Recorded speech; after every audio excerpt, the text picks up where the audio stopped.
It was very good. Is everybody ready? Tony, are you ready? Okay. We're close.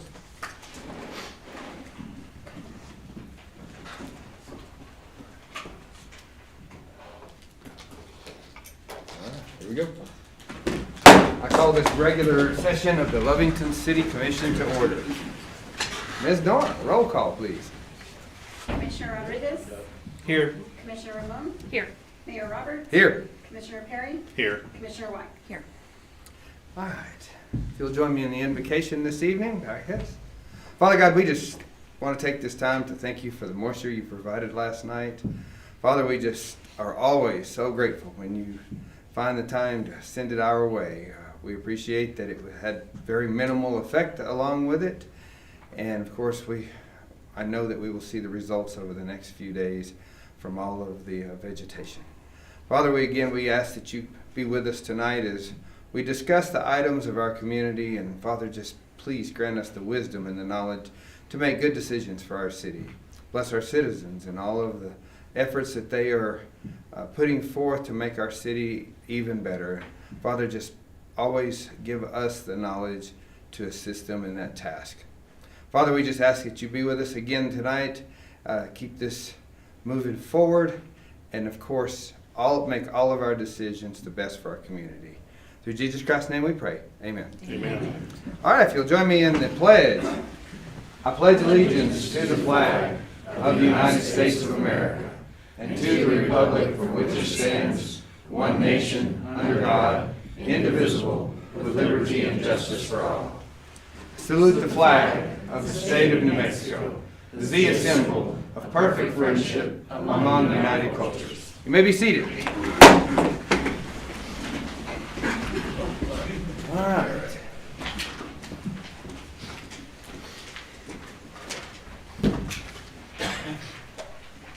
Floor will entertain a motion on the minutes. I'd like to make a motion for consideration of the minutes of May 18th, 2026 as submitted. Second. Okay, I have a motion and a second. Is there any further discussion, additions, or corrections? Hearing none. Ms. Norton. Commissioner Ramon? Yes. Mayor Roberts? Yes. Commissioner Perry? Yes. Commissioner White? Yes. Commissioner Rodriguez? Yes. All right. This brings us to our staff and commissioner report for time. Ms. Norton, do you have anything this evening? Mayor Roberts? Commissioners? I don't have anything today. Okay. Did Shannon kind of walk you through the public hearing part? No. Okay, well, we'll wing it like we normally do. Excellent plan. That's right. Answer. Chief. Yes, sir. Mr. Mayor, Commissioner, City Manager, we have one uncertified officer still in the process. Last week was Officer Appreciation Week. I want to recognize the officers in Appreciation Week. I wanted to personally thank each officer for their hard work, professionalism, dedication to serve the city of Lovington.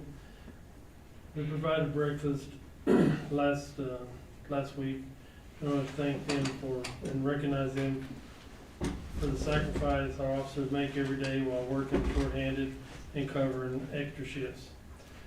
We have Darren the Lion, which is the lion in our DARE program that we're starting up at the schools. We're working on, say hi, Darren. So we'll get that program up and going. And I just wanted to take a minute and thank the Commissioner and City Manager and Representative Randy Pettigrew for today's luncheon and support you give the Lovington Police Department. That's all I have. All right. Question, Commissioner? Here. Thank you, Chief. Thank you, sir. Appreciate it. Fire Chief. Mr. Mayor, members of the commission, so we have hired another firefighter. He will start on June the 1st. And there again, like Chief Clark said, we just want to appreciate and thank everybody for their continued support, the commission, Mr. Miranda, and Representative Pettigrew for everything that y'all do for the departments. And I have Fire Marshal Richie here, who is here to discuss a fire that we've had recently. Oh, okay. Mayor, Commissioners, City Leaders. So we had a recent fire last week. I'll preface it by saying I cannot say arson because I do not know intent. Incendiary though is human caused. So if I ever say incendiary, that's why I say incendiary, not arson. So this is going to actually be the second time this residence is caught on fire. The first time was going to be January 1st, 2025. Second time was last week.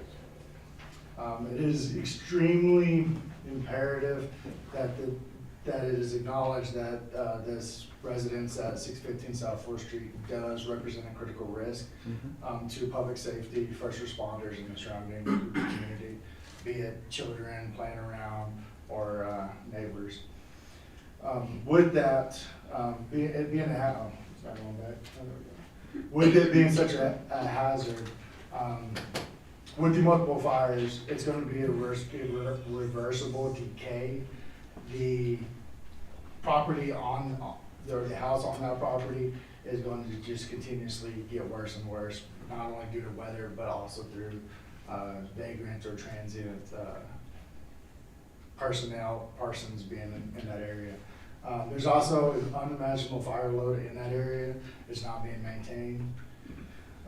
With that, in our municipal code, 8.28.05 authorize the city manager or representative to notify the owners of nuisances via 10-day warning.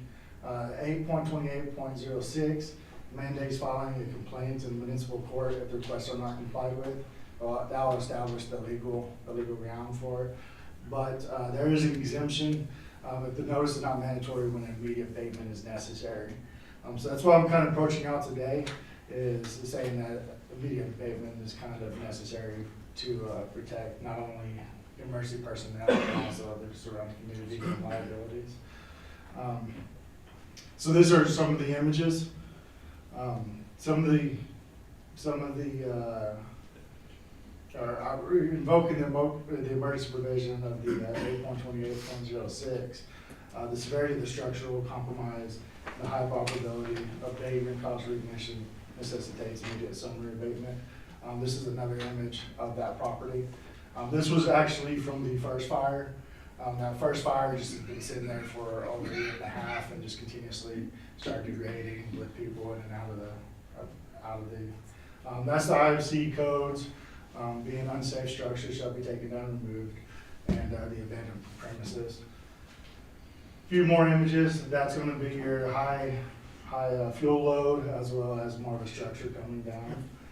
This trailer is going to be right behind that property, right next to the fire, where the two fires were located at. This is a visual from the 4th Street.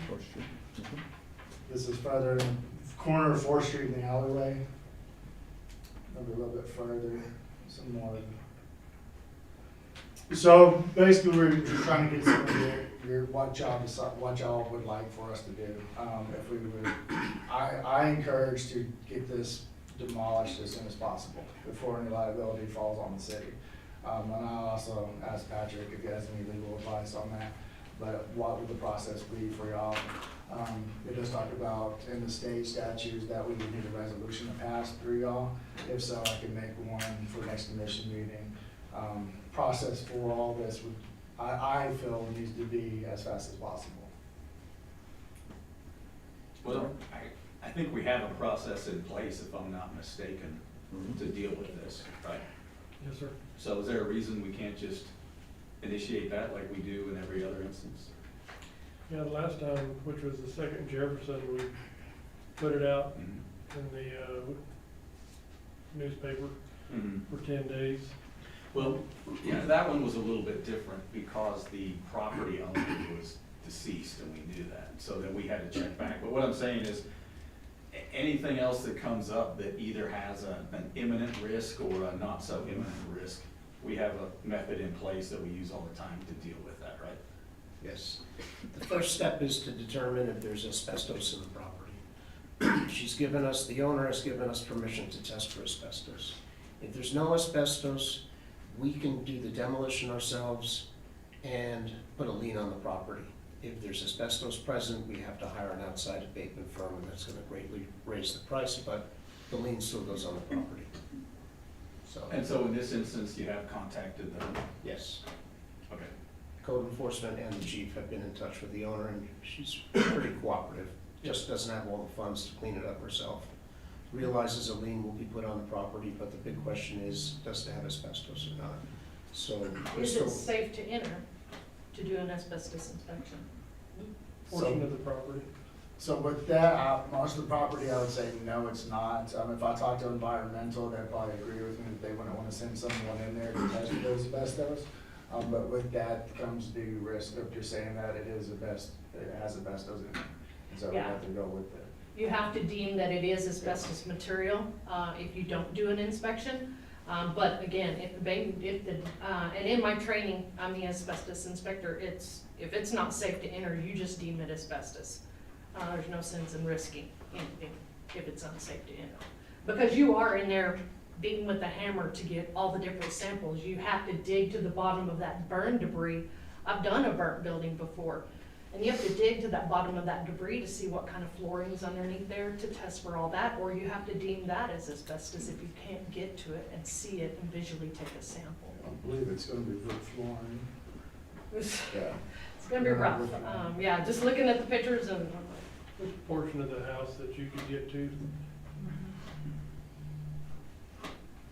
But you have 2 trailers in another house on that same property. Yeah, you got that trailer, and then you got probably almost a 20 by 30 storage area that was built for kind of makeshift into the house. So if we know the property owner, and we've had contact with the property owner, right? That trailer that you just showed a picture of, is that on the same parcel, or is that a Yes. different Yes. property? Same Same parcel. So what we've done every single time before is take a look at it, evaluate it, what's the level of risk? This risk seems pretty high. I think getting with the property owner like we've done in the past, reaching some agreement on taking the structure down.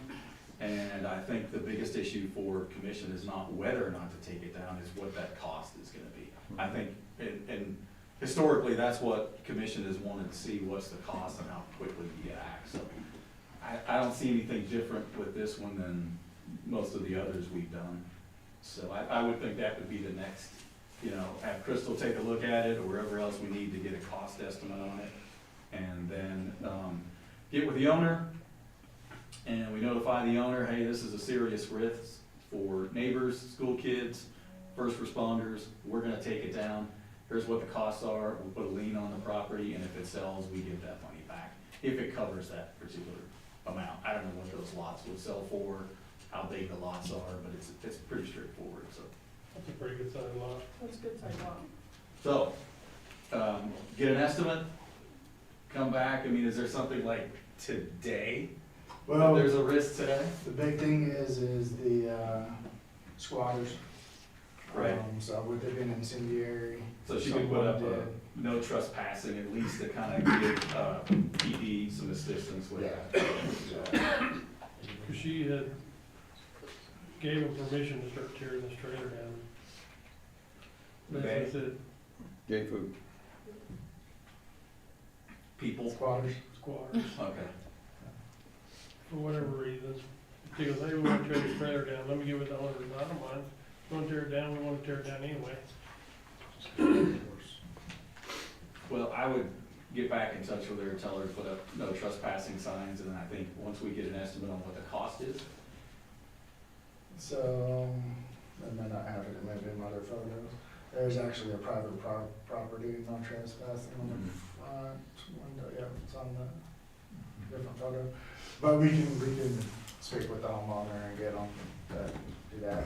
I can also put a notice that it is a hazard, we can tape around it, that way we, big thing is the squatters are probably more than likely not going to pay attention to that, but another fire could start tonight. yeah, I mean, they could start anywhere. I think we have to look at it and say, okay, if we have the signs up, we at least have the ability for PD to go and say, hey, there's an enforcement, you need to leave. I don't think they're gonna respect that either, but it gives PD the ability to get them off the property. And then I think it's no different than, Second Street or some of the others we've looked at. What was the one with the 3 little houses, further down on Fourth? Yeah, same process, so. Yeah, I'll go with you tomorrow and see if we can Get some, figure it out. okay. Thank you. If you have any questions, feel free to call me, email me, reach out. Other than that, I have nothing.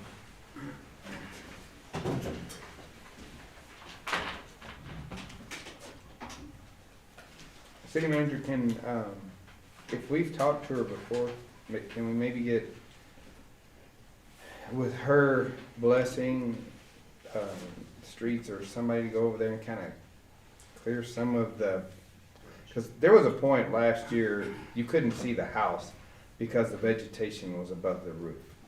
And at least clear around the house and mitigate, if the structure catches on fire, at least it won't consume maybe the whole block.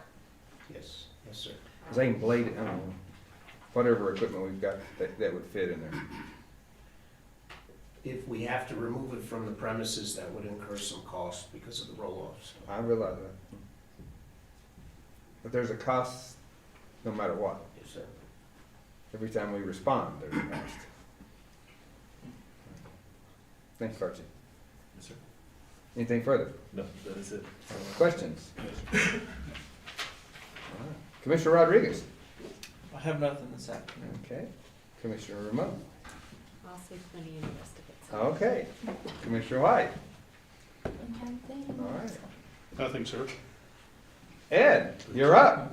Good afternoon, Mayor and Council.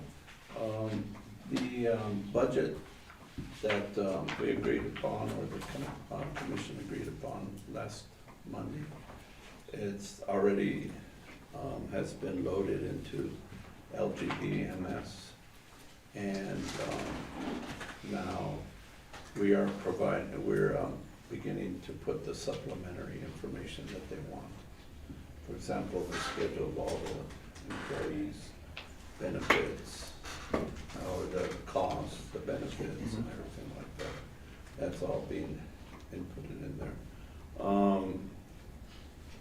Commissioner Ramon was not here at the budget workshop, but just so that a reminder, or to inform her and to remind the other council members, the way the process works is the interim budget is inputted, and then DFA will look at it, give their approval, and that basically gives operating authority for the month of July, August, and until they approve the final budget.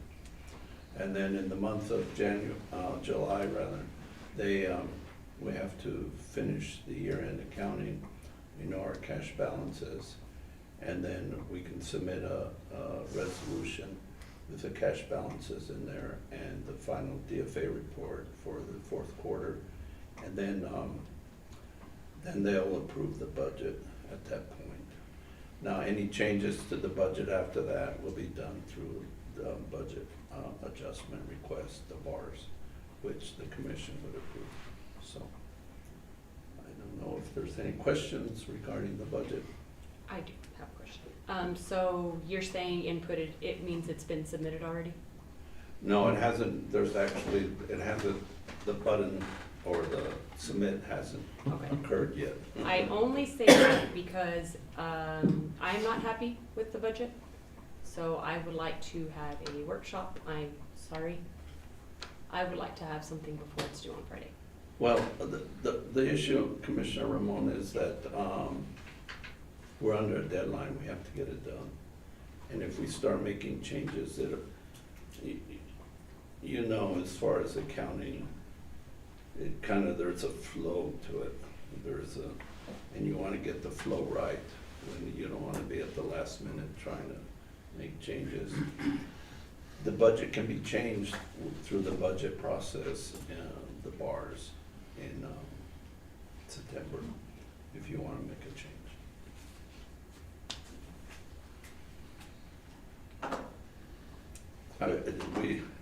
I was just under the understanding that, we were gonna hold off on it. I had spoke to city manager last week and asked him to hold off so that we could discuss this a little more. Well, I discussed it with the city manager and I explained to him that as I made the council aware when I was here the last time, I didn't want to delay any further because there's a procedure. I mean, you saw those accounts, they're just, and they all got to balance and they all got to get in there. And then the difficult thing is that we have our chart of accounts, or the city has their chart of accounts, and then DFA has a different chart of accounts. And it's not as easy just thinking, well, we'll just, if this account is this number, we put in there. There has to be, they refer to it as a crosswalk. You have to try to translate your numbers into their numbers. And then sometimes on their chart of accounts, it's not very detailed. Like, for example, in the police, they might be keeping track of certain types of supplies or what have you. And DFA is not concerned with that. So sometimes there's accounts where there's groupings of several. In DFA is one account, but in our accounts, it's like maybe it might be 8 accounts that make up that number. So, I understand the concern, but again, the last time I was here, I said I need the numbers because I have to get it done, and we're under the gun. And I said, DFA even says sometimes the budgeting process can start in January, but that's a little too far out. But, So in September, can we make adjustments to allow for more employees, to allow for overtime increase, to allow for money back to their training? I'm just not happy with the safety of the city part of it. well, back in September, when you make budget adjustments, you can always make changes to the budget. In the general fund right now, I don't remember the number, it's around 13 million some odd, almost 14 million. It's a zero balance budget. So, and the city manager can interject and correct me at any time. When that morning on a week ago, on Monday, when we walked in at City Hall, we were $2 million over budget. We had a deficit budget. We were gonna have to consume beginning cash of $2 million. So we had to go back, and the city manager went back and made changes, and he says, okay, we're gonna change this, we're gonna do this, and we spent all day doing that. So we're at zero balance right now, where revenues equal expenditures within the general fund. So if you want to do those things later, we're not going to change revenues because we've already projected revenues to be what they are. So you're going to have to realize that you're going to eat cash. You're going to consume your beginning cash. And that's a choice of the commission, obviously. So. And again, this budget was based off of estimated monthly GRTs of 956,000. Obviously, they've been running above that, north of 1.1 million. It's a calculated risk, how much above, if you want to go above 956 a month, what you're comfortable, what the commission's comfortable with. And that's what it always comes down to. The gross receipts is an important number, and the budget, that the revenues that I use for that was a conservative number. You just don't want to get too aggressive with that number because you just don't know if it's going to come to fruition. So you're trying to be a little, tame it down a little bit. I can understand that. I feel like we've done so good for 12 months, and I feel like employees are being punished for that with this budget. So That's my concern. Well, I'll defer to the city manager on that question. To be fair, over the past 3 years, a lot of raises have been given out in terms of merit raises. We haven't done it the COLA way, but there have been a lot of raises. And this budget didn't cut anybody's salary, didn't cut any positions. It just allowed for no new positions except an HR generalist. The payroll and the benefits are 62% of our bottom line. I mean, we also cut, I mean, it's up to the commission if you felt that we cut too much in one area and maybe another area could shoulder more of the burden. That's, you know, that's a judgment call. I mean, Commissioner White was not happy with the street sweeper. We could, although that's not in the general fund, that's in the capital projects fund, you know, that's 380,000 there, but we cut back on a lot of equipment as well as salaries. We just didn't allow for new raises. The issue that the city has faced in the last couple of years, 2, 3 years, 4 or 5 years, however long, you just haven't had good accounting. You just don't know where you're at, and you're guessing the whole time. And Mr. Miranda just made a references to the salaries. You know, I bring a lot of experience to the municipality, and my experience has been on a wide area within the state of New Mexico to see how governments manage their counties and municipalities. That's the area I would work mostly in, to see how they manage their finances. One of the things that was a common thread that I did not see in the city of Lovington is that there's in most governments, there's like a salary chart, and say, okay, this position makes this amount of money, this position makes this amount of money, and this position. Here, what has been done in the past is, well, we want to give this person a raise, we're going to give this person a raise, we're going to give this person. And there's not a overall schedule to say, okay, we got to stay within this range here. That's not been done in the past. And so when you say that we're punishing the employees, I think what the city manager, and I don't, Mr. Miranda can speak for himself, obviously, but I think the thought process is we got to get control of it and then start to understand how to move forward and get control of the salaries expense. Salaries expense, and one of the things, you know, the employees are concerned with their net paycheck, but there's other factors that go in there. The municipality is very generous in the benefit it offers. It pays 90% of the health insurance benefits. In the budget, we had to budget 13% increase in the health costs. So in a sense, the employees are receiving a benefit, an additional benefit. They don't see it in their checks, but the city is going to have to come up with additional money to cover those benefits. We didn't come up, the city clerk, and my understanding is she's the one that in communication with United Healthcare said you need to budget about a 13% increase this next year. That's correct. So, I mean, so that factors in there. You know, when you look at someone's salary and say, okay, well, they're making 40,000, 45,000, 50, whatever the number is. But then you start, if you look at this one schedule that DFA makes us put in there, it's a beautiful schedule and it helps you understand the processes.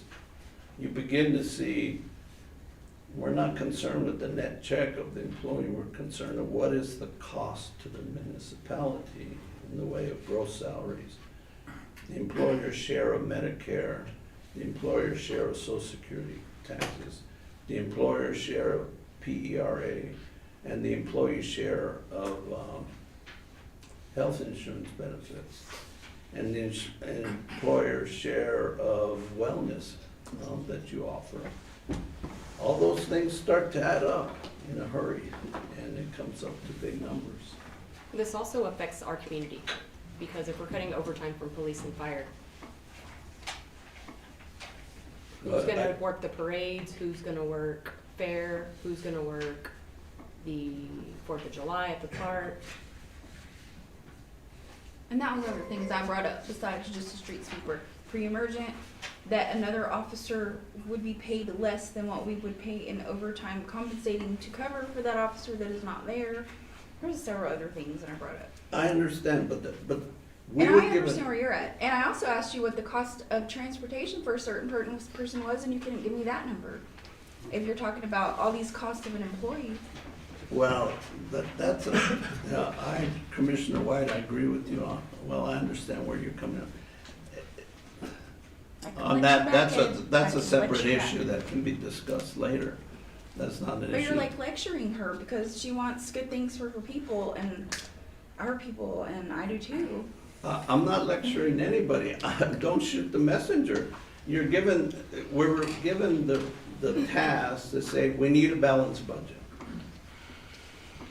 And the revenues are the revenues. I discussed that day, I said, well, have you ever considered increasing gross receipts tax? And I remember the mayor said to me, he said, do you want us to increase gross receipts tax, and I'm gonna have 12,000 people upset with me because I'm increasing gross receipts, or are we gonna do something in-house? I said, well, we need to look at it and come up with a plan, how we're gonna, and the mayor instructed us, we need to come up with how are we gonna increase revenues? How can we increase revenues?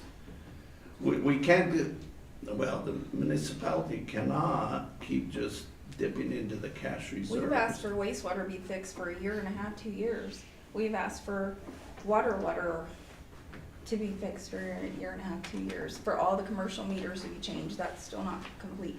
And we asked for that right up front, fast, and it got put off. And things like that would pay for so many things so easily. I wasn't trying to point fingers or air dirty laundry, but it's a concern for the employees, and it's a concern for the community. If we can't have police and fire presence at functions, what?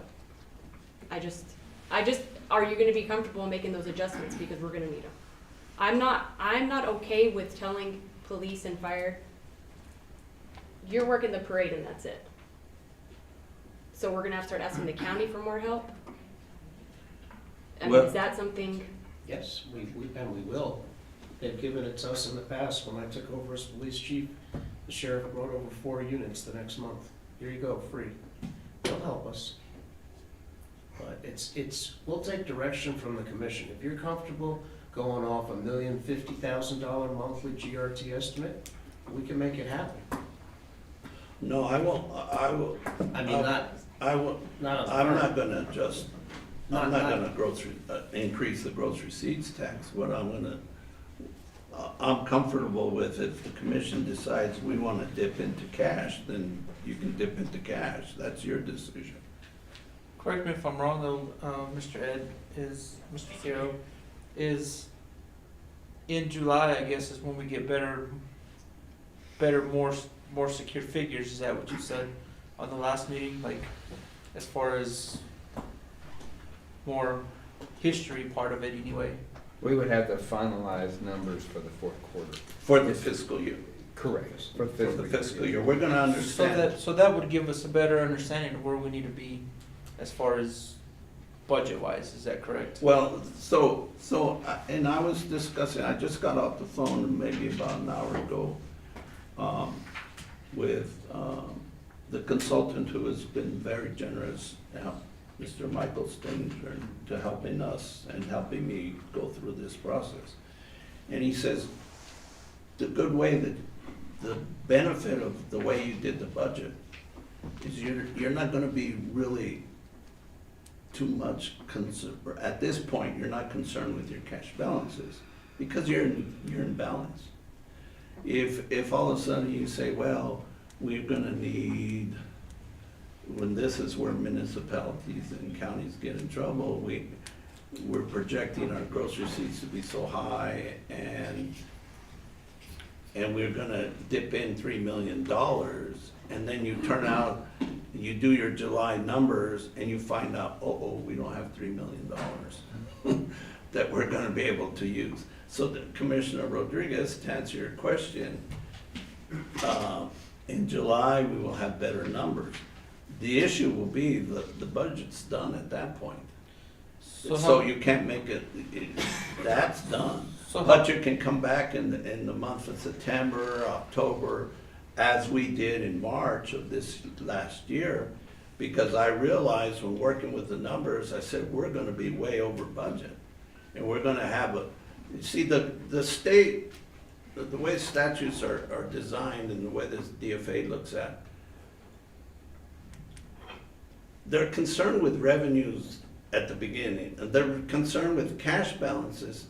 That's their most important number they look at, cash balances. What is your balance at the beginning of the year? What is gonna be your balance at the end of the year? Then they look at what did you do in revenue? How did you project revenues? And if you projected revenues reasonably, in other words, all of a sudden, I'm not gonna show $20 million within the general fund of gross receipts tax, because the state's gonna come back to me and say, really? This last year, you only received X amount of dollars, and now you're doubling that number? Did the town explode and you have more activity going on, or what? So they look at the revenues. But then the most important part they're concerned about is the expenditures. It's like a stop sign. You cannot go on beyond that stop sign. And that's another deficiency within the municipality that has occurred in the past, is we're not concerned with the budget. We just spend money. We just spend money, spend money, spend money. Okay, now you have a finance director who understands the process and puts big stop signs. Oh, let me tell you, I'm not the most liked person amongst the city employees, but that's not my concern. My concern is to do the job in front of you people that you hired me to do, to put stop signs on there and say you cannot go beyond that.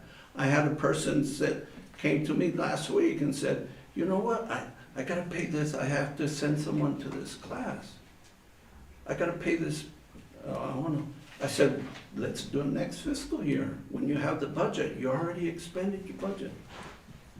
And then he came back to me 2 or 3 days later and said, you know what, I already sent him to the class and they want their money. I said, oh my goodness. You didn't have budget authority to do it. Why did you do it? Well, I had to get him trained. That's gonna stop. Well, I'm here, and so. That's the cog. So anyway, One of the questions I don't believe that was answered when you started this was, we can have budget workshops at any time. And as we're going through the year, we can work, first of all, let's just say somehow our revenues exceed what is expected. And we can then get together and have a workshop where we can decide how we want to distribute that. But all of that ultimately has to be, if we decide to do that, then we have to do a budget adjustment request to do that. And that's not inhibited, even if we push the submit button, it doesn't even inhibit it starting, what's the 31st? Sunday, something like that. Yeah. We can start in the month of June and start working on it. Okay.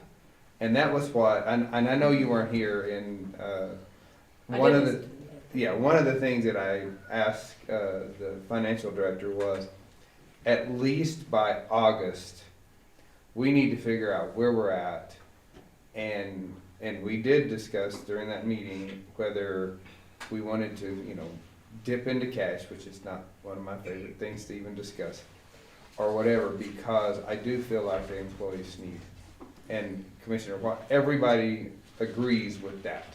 But we've got to figure out where we're at and the essence of time, which we always get to this point every year. We do. That we have to hurry up and get it done, but it doesn't mean that our hands are cuffed at that point.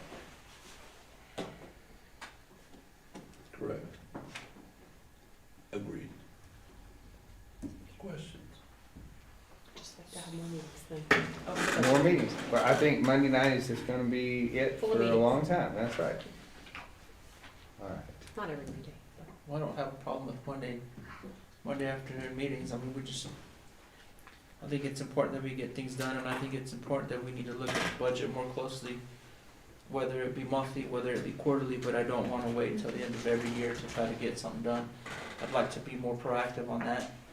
That's what I thought, after we had the big, long budget day, I thought we were gonna all get to look at it a little bit and tweak what we thought, and then bring it back together one more time, and then, instead of it being decided for us. So maybe for next year, maybe we don't wait till the end and say, well, we gotta just submit it now because this is what we have. I don't like that. I'd rather not go down that path again. We'll take this as a learning curve and move forward from there. I mean, if we gotta look at it every month, I'm fine with that. If we gotta look at it every quarter, I'm also fine with that. So, I mean, just be a little bit more proactive with our numbers, with our budget, so. For the record, the budget process started way back in April. And the city manager informed the commission, I'm gonna be sitting down with the departments, and I'm gonna go through each of them, what they want, what they need to operate. And some of you attended, some of you did not. Okay, that started way back in April. We all were aware, Mr. Miranda, I informed him, we have to have this done by May 31st.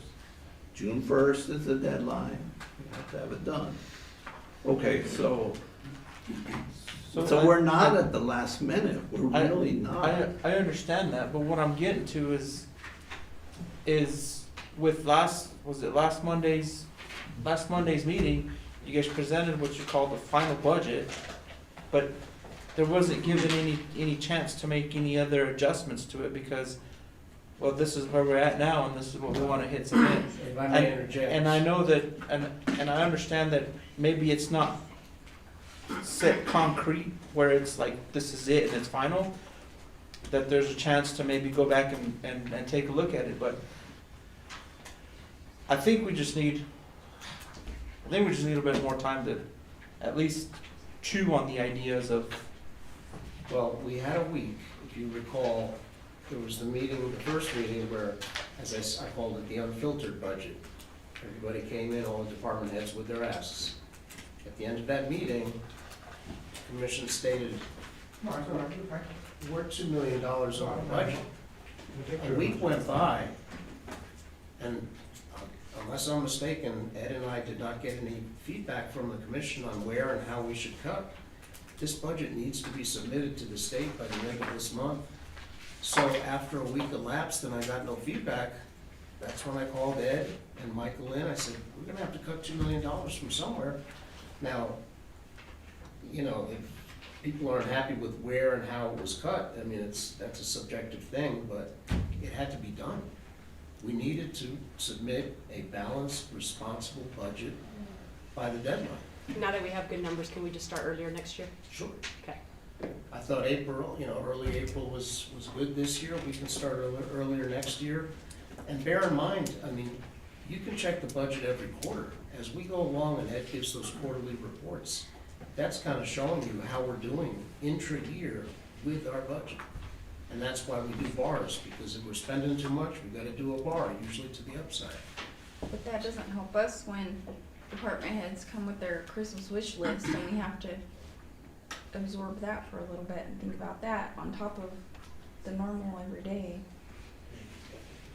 They come to me too, and it's hard to say no. And you, just maybe next time, let us know ahead of time, hey, this is what we're looking at cutting, instead of just Monday night on the spot pow.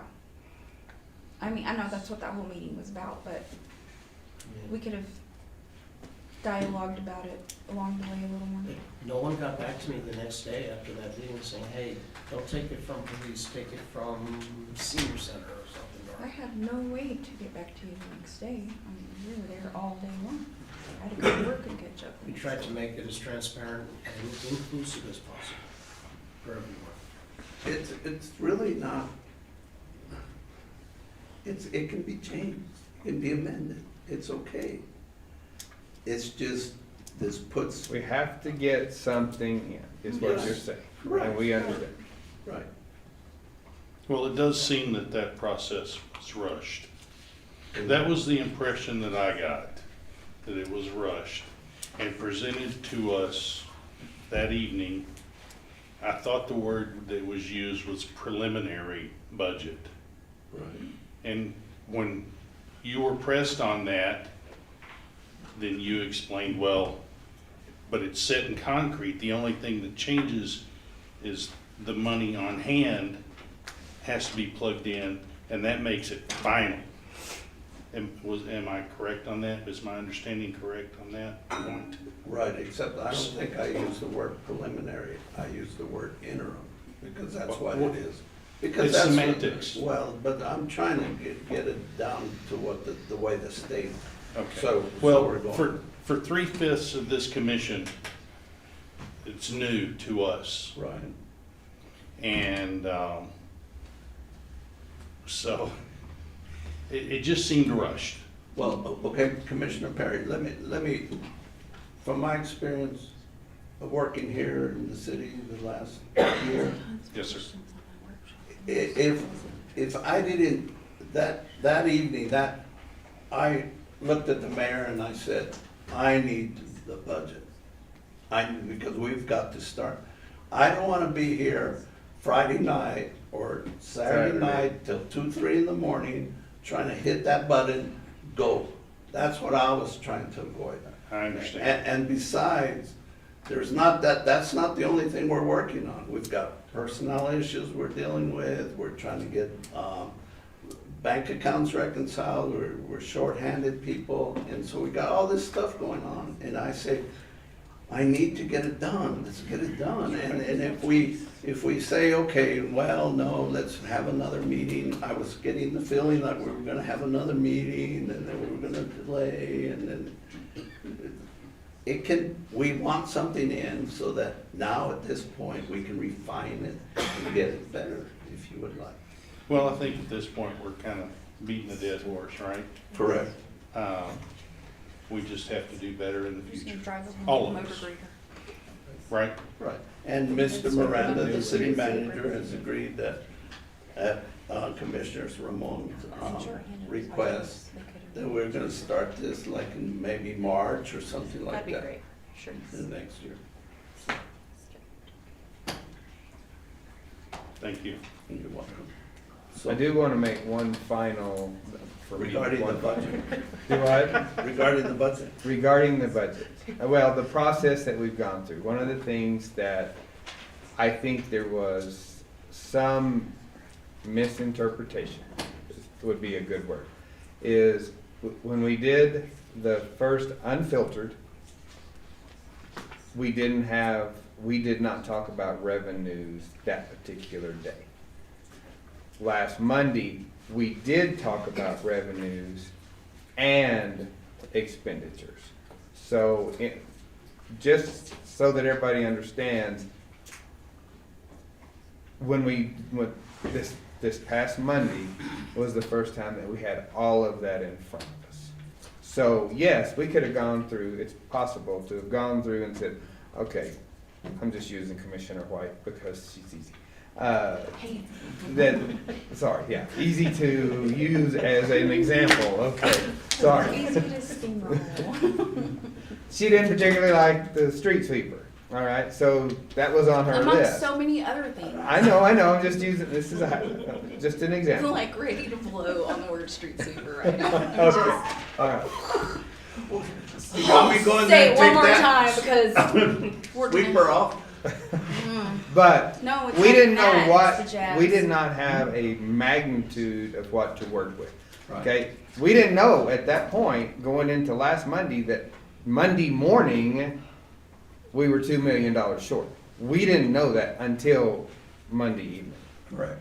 Okay, so again, it's having all of the right knowledge and numbers or whatever prior May I- going into that, May I yes. add one thing?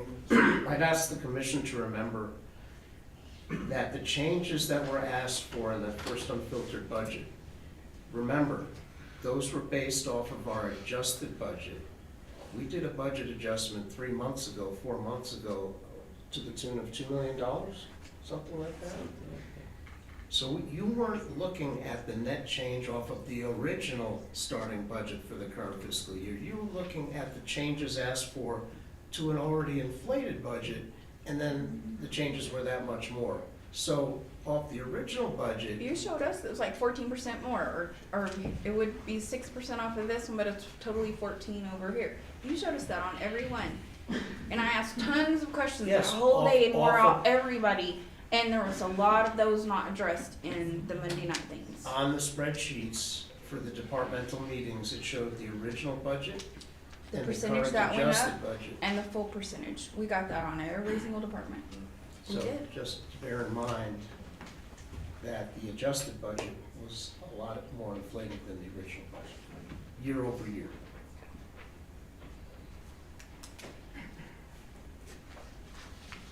Any further questions? Okay, can I say one, nothing, but As long as you I'm don't still feel under, stressed, Sweeper. I'm still under my reports. Yes, you are. You are, Ed. Right, okay. I just want a point of clarification because Commissioner White, at the last meeting we had, when the president of Lee County State Bank approached the commission about the sweep account, where there was a lot of questions about the sweep account. And I made a statement in there that I was concerned about the, whether it was, the fund was met all the requirements of state statutes. I made that comment. I remember that. Okay, and then, Commissioner White asked me to check with either the state auditors or something. And we Oh. received an email saying it was good. Right. So, and Patrick sent us an email. I guess the president of Lee County State Bank reached out to the state treasurer's office, and they made the clarification that that type of investment meets, well, the problem with state statutes sometimes is they'll write something, and then later, as society changes or whatever, they'll do something else, they'll write and give, and then they don't go back and change the original. So like, the municipality cannot buy a CD in a bank in Chicago. But through these marketable, equitable securities, they wrote, later they went into state statutes and said, okay, but we'll let banks manage these marketable, and anyway, so just point of clarification. Okay. That's all I have. Any other questions? Any questions? No. Ed, I just want to say that we haven't had anybody sit in that position in a while, so you're just kind of taking a whole lot of fire, and we're just happy we have real numbers. So even though it may not appear that, we are. Thank you. I just want you to know. I understand how the difficulties and where we're at. Thank you, sir. City manager. Mr. Mayor, Commissioners, It's a hard one to follow, isn't it? speaking of GRTs, the GRT number for March 2026, which was distributed in May, was $1,316,714.12, the second highest in our history, as compared to $918,000 from the same period last year. This was the first month of data that was impacted by the Albertsons opening. And as you can see, if we can go to the sector breakdown, Nope. That's One it. before the pipe? No, okay, they didn't all make it. It's in your, It was, yeah. yeah, I've got it. The retail was 24% of our total GRTs. Next, the Veterans Memorial is progressing with the 7 inscribed monument stones being installed last week. We're still awaiting signage, flags, and some additional details. We had the stretch of Avenue R/Erlacher/17th Street restriped from Main to Avenue D last week. Our HR consultant completed our I-9 audit, and we will implement her recommendations to clean this area up once and for all. Fixes include recording the correct Social Security issuing authority, location of records, and required documentation for the forms. She will next begin work on rewriting our employee handbook, updating such areas as discipline and drug and alcohol policies. Lastly, I will segue to Robert of Public Works to update the commission on the results of some chemical analysis tests of sewer lines on and behind frontage road, the results of which prompted some action by the city last week. And after that, I'll be happy to stand up for any questions. Good evening, Mayor, Commissioners. Good evening. We started doing some testing on the south side of town for some chemicals that companies are using that come into the plant. The testing that we did came back, some of them 10 times over what they're supposed to be. So in effect, that's messing with everything at the plant. That's everything, cause everything to go haywire. We've identified some of the places that are doing it. There's really not much we can do at this point, except kind of keep a record of it and keep going, followed by a monthly deal or every 2 weeks, whatever we're doing, to kind of see who's doing it. From there, it's just keeping records, and I've gotten with code enforcement, Mr. Miranda and myself went out for last week. We handed those companies on that side of town a survey that I asked them to fill out before June the 1st, so we can have record to see what they're dumping, what they're using. My intention, my thought is to myself keep following up on that on a monthly deal with code enforcement and see what we're doing. We did it to everybody on that side, including the animal shelter, which is a city-owned business also, and we're gonna do it with the youth center, senior citizen, every company, restaurant, food trailer, whatever's ever are doing it. Some of that stuff that came in is just, it eats away at everything we're doing, pumps, everything that goes in that pump, and that, going forward with our budget stuff, that's gonna affect a whole bunch of stuff going forward. If we're doing more testing, it's gonna, the cost is gonna come way up. One of those companies, last year, I think we replaced 12 pumps in 2 months. So that's $5,000 a pump is a lot of money. And there's nothing we can do without following up on everything that we should be doing. We haven't been doing it in the past. But I think it's something that we need to start doing on a monthly deal, every 2 weeks or whatever, and just following through with it and staying on top of things. I just think that's not money for us to be spending that we shouldn't have to, or maybe figure out a way to have them help us on pay for some of that stuff if that's what they're doing. So, that's it. Any questions? Question? Not right now. Could you, since you've been involved in this to this depth recently, all right, one of the terms that you said is there's nothing we can do, okay? That's back to, I don't necessarily agree with that particular statement. Can you tell us if we continue seeing tests of this magnitude, what are the steps that we can? We can, in the future, once we do more testing and kind of pinpoint what address it's coming from or where it's coming from, we can do something then. Okay. Right now, it's kind of one of those things, it's just a vague thing, it's like, anybody could have done it, I just don't want to go back and say it was them, because, it's one of them deals. But with more testing, we can go back and, require them to put in something different. I'm not sure what that would be at this point, depending on what they're using. There is something we can do in the future. Right now, like I said, it's too vague. We don't know who, what. We have an idea, we just can't pinpoint it there yet. Do their washout bays have sumps where The you ones have we've looked environmental at- pop in and check? The ones we've looked at have no record of who's cleaning them out, how often. Not a record, just a sump in their Well, washout bays. they don't have anything there, Okay, so, because you know environmental can do pop in checks on that. and we brought that up when we went out there, Mr. Rand and myself, the code enforcement, we brought that up. They don't want any of that stuff out there, and most of them said that they'll work with us, but they can, to get us past that point. So, the key thing is having the testing on a regular basis to see what's coming in, from where, and then take it from there. And I apologize, I didn't mean. You're fine. nothing I at just this wanted to point. make sure, Yeah. that was mainly for, Yes, sir. our constituents that are listening and are present. You know, we don't, we do have abilities and we are pursuing those abilities. Yes, sir, we will. Okay, no. Thank you, sir. Yes, sir. I When appreciate do it. you anticipate having all the data you need? Well, I'm thinking probably get 3 months worth of testing and on a consistent basis, whether it's every 2 weeks or every month. Just kind of see where it's coming from, pinpoint, that we can have an accurate thing, say, okay, it came from this side, that's where it's coming from. We're doing a lot of work out there now, we're revising some of the stuff that we do, the way we do it. We've got to keep our eyes on it, and see what's going out there, what's happening.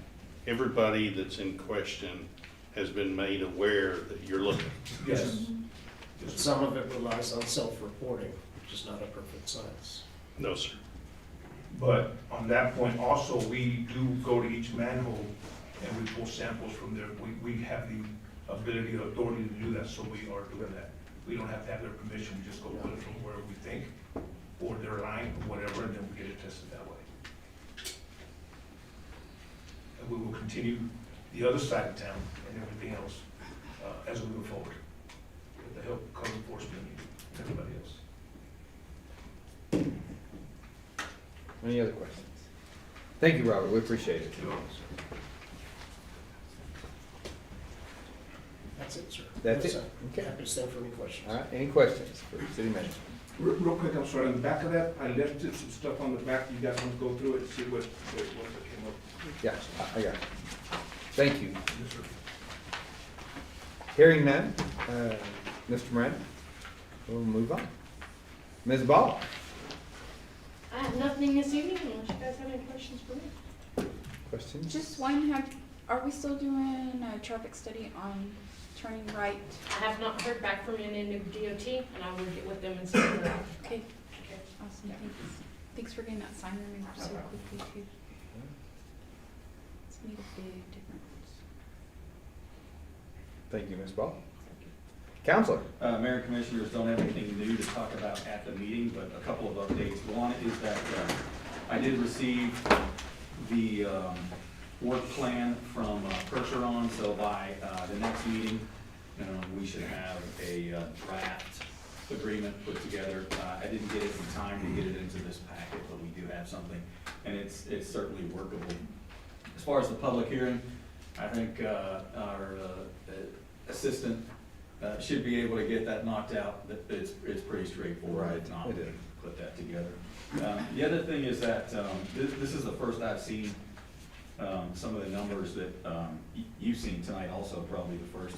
I think going through the list of some of the constituents that are above reporting levels, my guess is they're not coming from any of the residences there. So it should be pretty straightforward to go back and take a look at what businesses are there, what type of processes they use. My guess is some of them may have a discharge plan, either with the Environment Department or some other regulatory agency. And so that would be my first place to start.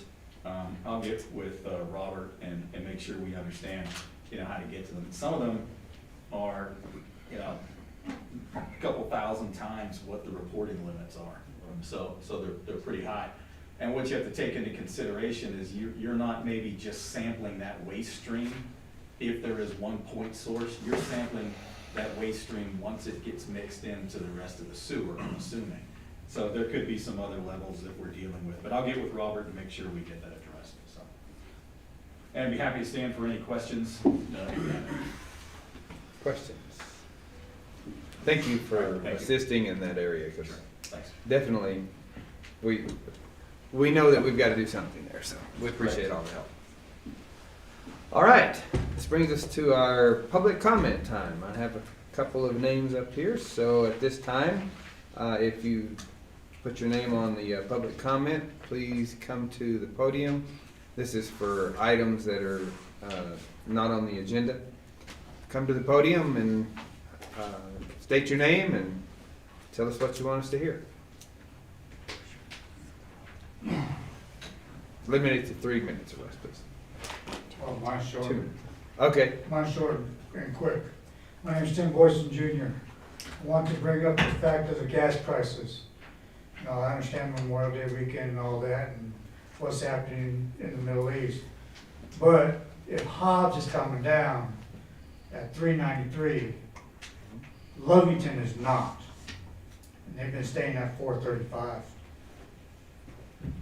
I think Lovington is gas gouging people, price gouging, in my opinion.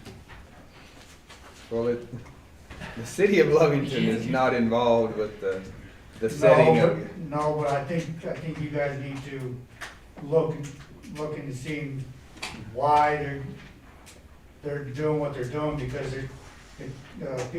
the owners of these gas stations, like Allsup's and Stripes, are the same owners that own in Hobbs. Okay. So, needs to be looked into. All right.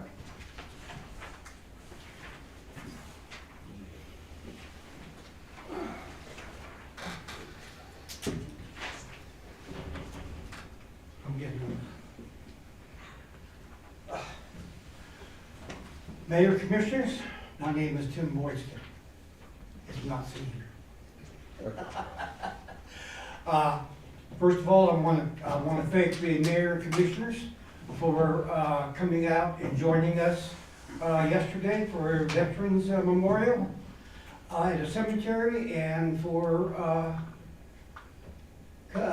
doing the barbecue that we had at the American Legion. With that, I would like to I'd like to find out why police officers pick and choose who they give tickets to and stuff. Officer discretion. Huh? They have discretion. Okay, because when I brought it up to them, when the Thursday that they give away the food over here, and all the boxes, everybody blocked that whole street. And I barely get through it, and I called the PD to do something, and 2 officers showed up and didn't do anything, except for talk. And they point blank told me that if they were blocking the stop sign, they were blocking the street, the intersection, the streets, everything else, they're parked on the wrong side of the road, and all this stuff. And I'm I don't live in England anymore. I've been there. I don't live in England, and people driving on the wrong side of the road and parking on the wrong side of the road, especially at night, when they have the headlights on, parking on the wrong side, you're coming down the road, someone's going to get killed. And when they park and block stop signs, that you're trying to get on the street, that you can't see what's going on, you pull out there, you're going to get sideswiped. And someone's going to get killed in this city if something is not done. And I'm talking as a concerned citizen. Okay? They're just driving the way they want to drive. Yeah, you have my number. You can call me when it's going on. Okay, I will do that. But I just don't think it's right for an officer to tell me that they get tickets how they decide to get tickets. They have discretion. I can't make them write tickets. It's against the law for me to do that. Yeah, but they're supposed to enforce the law, traffic laws, all laws. They're not doing that. They have discretion. Okay, so everybody can just park on the left side of the road and then drive on the wrong side of the road and run stop signs, everything else is down? Okay, we will look into it. Okay, also, Nope, 3 minutes, on the happier note, 3 minutes, 3 minutes. Victor, Good job. Someone needs to say it. All right. It's getting hot. Yes. All right, on our first non-action item, Fire Marshal Ritchie. Kids. Commissioners, Mayor, City Manager, readers. I'm gonna pass this out just because I was given this today. This is, the proclamation from the governor. So for the newer commissioners, every year, the fire department, we evaluate and keep an eye on what the drought conditions are, in reference to the sale and usage of aerial fireworks, as well as if the display needs to be banned. Current state as of today is we are in a severe drought. Now, even though it rained yesterday, every Monday is when that drought map renews or refreshes. So we won't know the change until next Monday. Discussion now, that way we can bring it to resolution for the proclamation for next meeting. That will fit within the timeline required if we need to ban the fireworks, the aerial fireworks. It also allows us that if we do end up signing the proclamation, we could rescind it in another emergency meeting if needed. That way we're not hindering anyone from doing that. Any questions or concerns? Oh, go ahead, I'm sorry. So to settle along with what Fire Marshal Ritchie was saying is, I know I've spoken with Hobbs, and like Matt said, we do this every year. We bring it every year. It's the same thing every year.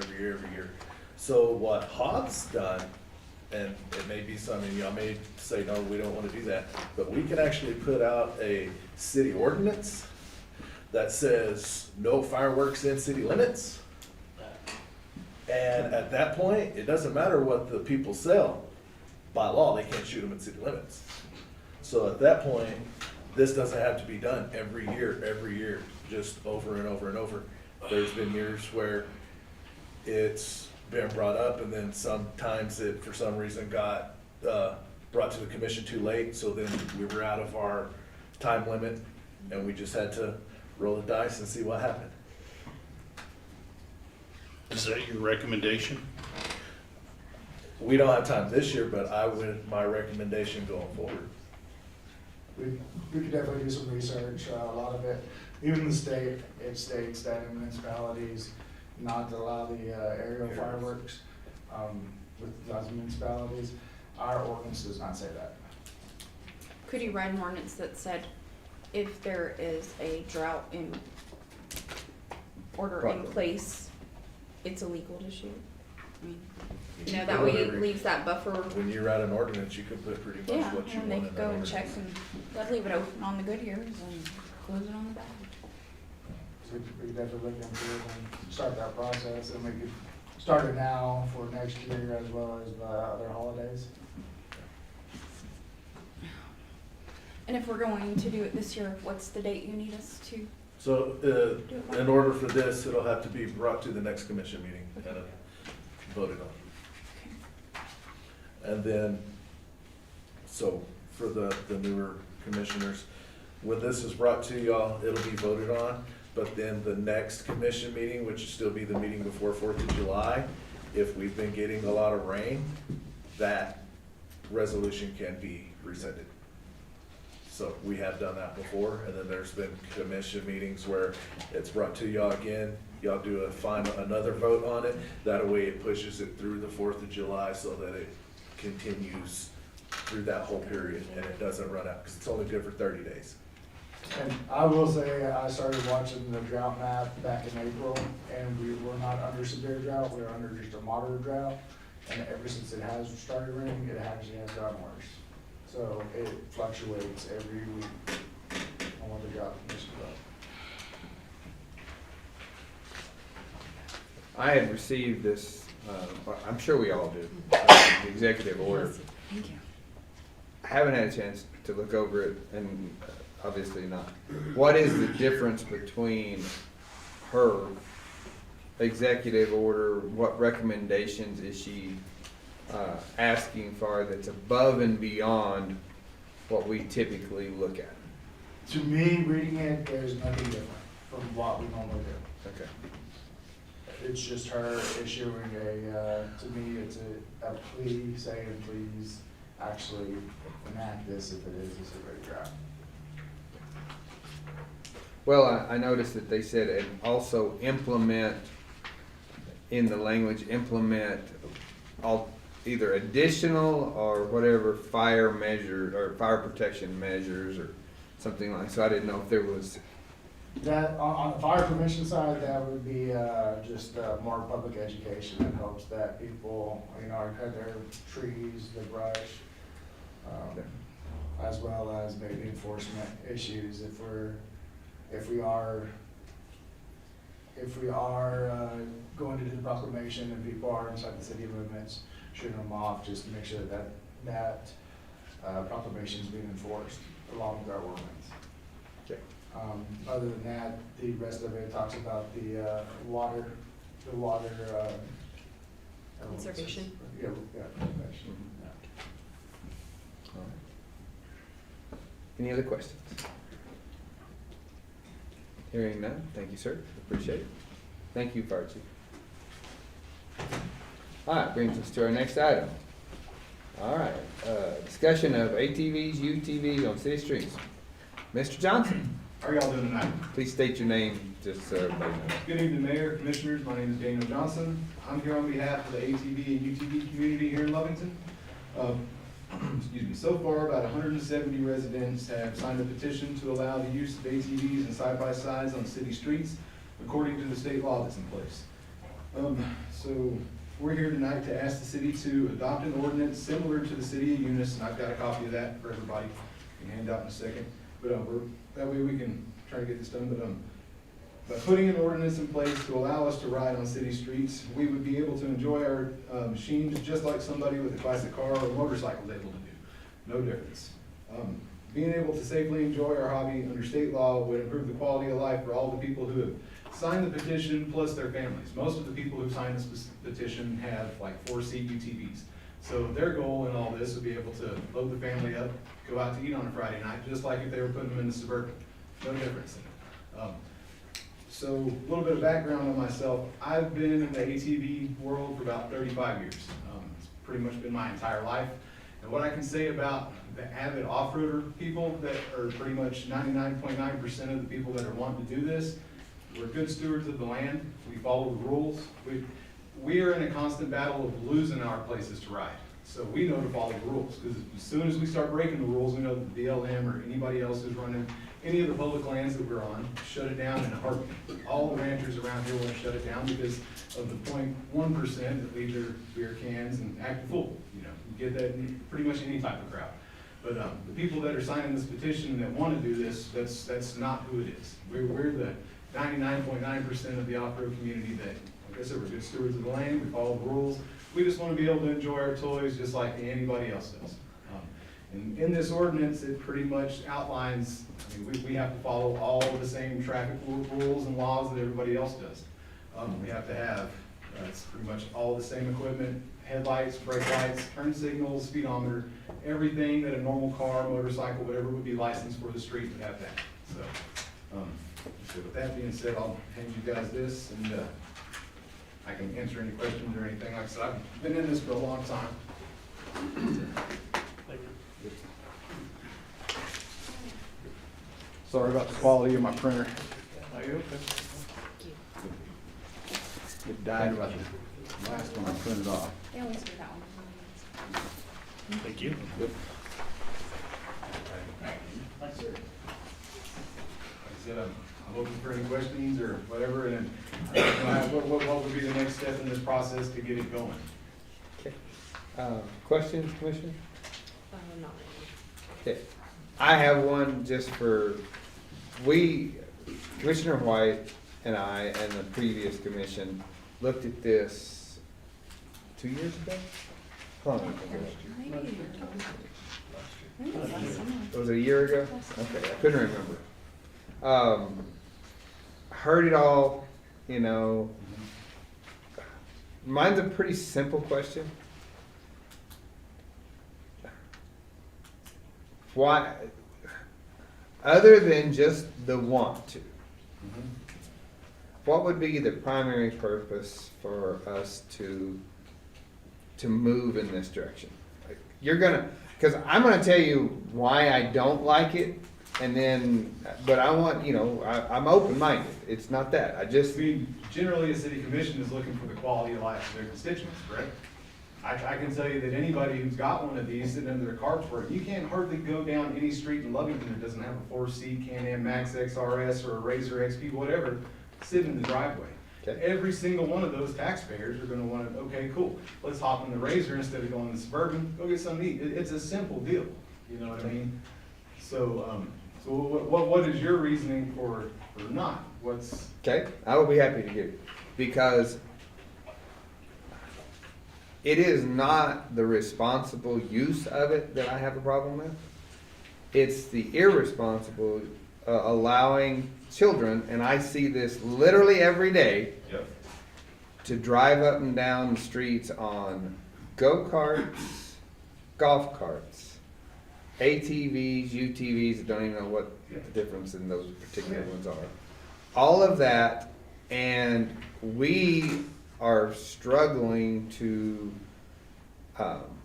correct that action Yep. without having a free-for-all. So what does their illegal activity have anything to do with law-abiding citizens being able to enjoy what they want to do?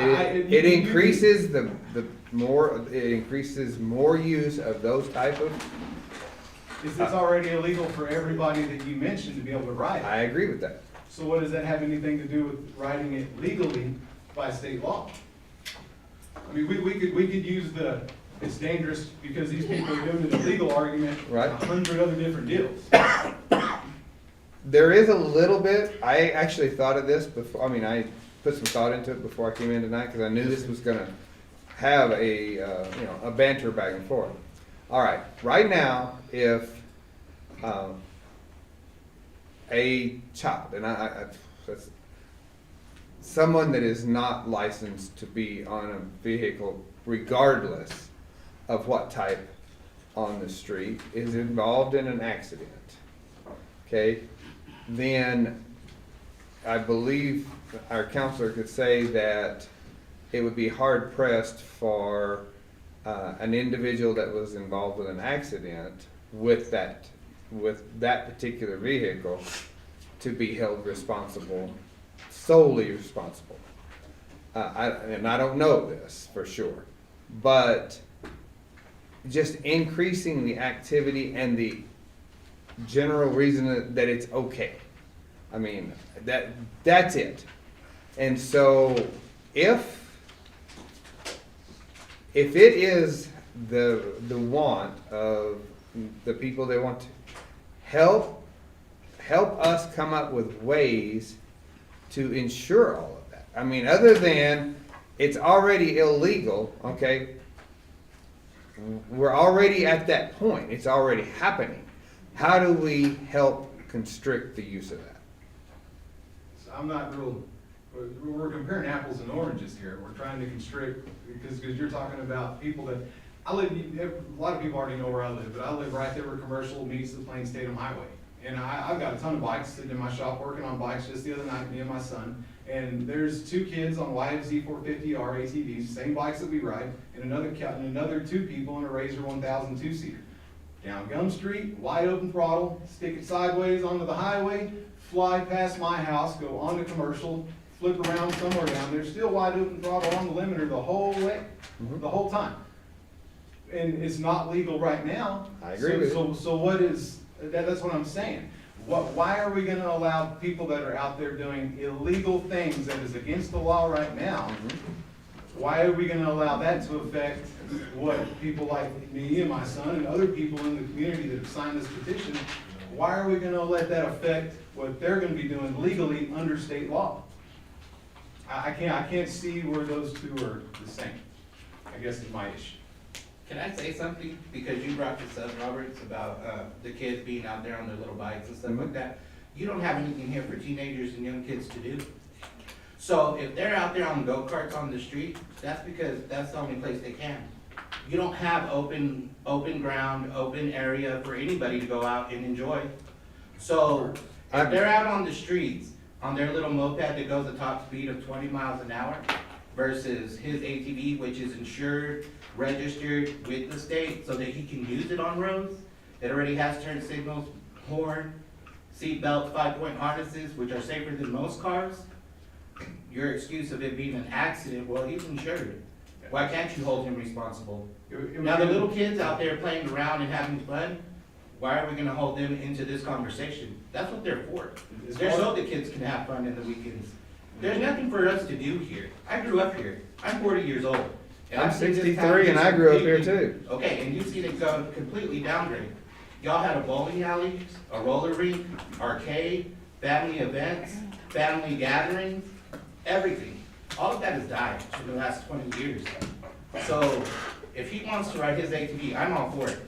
If the guys in the back want to ride their ATV, I'm all for it. You already have insurance. You have to have it registered. There's a license plate on that for that reason. You're already taxing these people for it to sit in their garage? That doesn't make any sense. Y'all are making money off of it every time they register here with the city, right? So they should be allowed to use those vehicles on the streets I they're don't paying think you for. register them in the city. Every time we Every go to time the you buy city one. DMV and we register our stuff through You make money. the state of New Mexico, the DMV and the city of Lovington, Oh, the puts their transaction little fees. thing on it. So, yeah, I mean, It's technically, yes. their tax dollars paying for these roads. It's my tax dollars paying for these roads. I don't mind my kids being out there on mopeds, out there on those little, bikes. There's nothing wrong with that. My dollars pay for that. That's fine. They're out there and they're safe with their helmets, they're doing all their job. I don't care. I can't be responsible for a kid who's 16 years old in his Mustang doing donuts in the middle of the street and our cops don't stop him. The same insurance that's gonna cover those ATVs is the same insurance that's gonna cover that 1000cc, 200 horsepower sport bike that'll do nearly 200 miles an hour. It's the same insurance. Only the thing about it is, like my Raptor 700 that I would be riding down to wherever, just to cruise around town. You know what, when I had sport bikes and stuff, one of my favorite things to do here in the summertime, 2 o'clock in the morning, nobody else is around, I would just do circles around the truck bypass. You know what I mean? And it was a good time. But it's one of those things that same sport bike is gonna have the same type of insurance, and it's gonna be covered the same if he, hits somebody at 200 miles an hour, or if a guy on a bike like mine hits him at 70. It's covered by insurance. None of this is just kids out playing around on their toys. If they are, then the chief is gonna put somebody out there and they're gonna get arrested. You know what I mean? That's the thing. You can't, all of the people who've signed this petition are looking for quality of life improvements in their deal, and this would do that for them. You know what I mean? And all of us that have signed this petition are the responsible riders that aren't gonna be out doing all the crazy stuff. That's what I go out in the desert for. I've got a 12-mile loop out by Loco Hills that we run. That's what that's for out there. We come back into town, all I wanna do is just cruise to town, get a little bit of wind in my face, get a little bit of dopamine after an 80-hour week. I mean, it's not that big of a deal. We're not gonna be hurting anybody. I grew up in this town, and I've been one of the guys that's been kind of crazy. I've ridden 50 wheelies down Main Street. You know what I mean? I've done the illegal stuff. That's not what I'm about nowadays. Point is the stuff that I was doing was all on legal, registered motorcycles that was 100% legal. So you can do dumb stuff all over the place. I grew up with all the hot rod guys, drag racing up and down Main Street. We had a conversation about that on Facebook the other day. So it's one of those deals. If we can keep the ordinance correct, and make all the laws correct, then it can be enforced. Just as if, like I said, most of the people wanting to do this will be able to hop in their 4-seat UTV instead of getting in their car, which is not putting any more people out on the road because you're taking essentially a different car to dinner. And that's the majority of the people that want this. That's why they want it. So. My objection to that is just, I live on Jackson Street, probably one of the primary streets in this town. Like you're saying, the ATVs are there 60, 70 mile an hour, and I can't turn around and call the police every 15 minutes because they're doing their thing. My question is, if one of those bikes was to get hit by a car, or the family willing to say, you know what, it's my loss, instead of turning around and suing the city, well, you're not enforcing the law enough. I mean, if there was something that these guys could, like you and the 170 people, I have an ATV, but I only use it for deer hunting and off-road. But my thing is, these kids come by my house on a daily, speeding. If I was able to shoot everyone that went by there, we'd have a pile of riders, over 170. My question is, I'm a good law-abiding citizen like you, but I don't need that kind of speed going down my block, and I don't wanna see somebody killed. You've already That's what I'm saying. But you're already saying before we even get an ordinance passed that these people are doing all that. So why I understand. let that affect the law-abiding citizens that want it? I understand that, but you know, when you bought this toy, it was made for off-road. Oh, absolutely. Our streets are not off-road. The state of New Mexico says that we can do it, so why not be able to use the law in the way the state of New Mexico put it out there? My question is, what, I'm thinking more on the policeman side of saying, hey, I'm gonna need, instead of 6 men per shift, I need 20 men. Why would it do that though? I mean, Because we already have the issue where they need 20 men. Yes, They- but what I'm saying is, we can't be do. chasing the We things do, and we around can't town. hire that, and we can't enforce what we have. I realize that. Yeah, but y'all can't enforce the laws on the road right now as y'all have it. Exactly. You know how many cops I see parked at the, So why at would we the allow freaking more? football field, just sitting there talking on a daily? That's fine. That doesn't make any sense, and you're complaining about speed on a moped, but those cars are hauling butt all the way through Jackson. And I'm pretty sure, didn't y'all just bring up putting speed bumps on Jackson because it is such a straight shot through road? Or We're was not that not going brought to. up on the last 3 city commissioners? It's not gonna happen. We're gonna put But a. it needs to be put there anyway. I don't know if you've seen the line of parked cars that come out of the 3rd grade because of their stupid lines. It's ridiculous. Trying to travel there in the afternoon, just trying to get by to pick up kids is dumb. Y'all allowed the school to make one of the most dangerous intersections happen right there from the 3rd grade. That line starts at 2:15 and doesn't end until 3:40. And that car line wraps all the way down from 3rd Street, all the way down to Jackson, past New. Kind of getting off subject here a No, little bit. no, my point Get is, back on he's track. complaining about Jackson. Well, if Jackson is such a Hey, he's on concern the, for you, on put the the podium. street bumps. So, my biggest point here is it's wrong in any capacity to punish law-abiding citizens because there's people that are already breaking the law. That's not correct. That is beyond, there's a flag that we had to pledge to earlier, and I'm pretty sure it doesn't go along with that. You know what I mean? So it's one of those things, we shouldn't punish people who are gonna follow the law because there's people that aren't. That's what I'm getting at. And under this ordinance, we can keep all that under control. And the other thing is too, is we kind of police our own. If we see somebody being stupid, we're not the type of people that are just gonna, oh, well, whatever. I've been known to chase the dude down.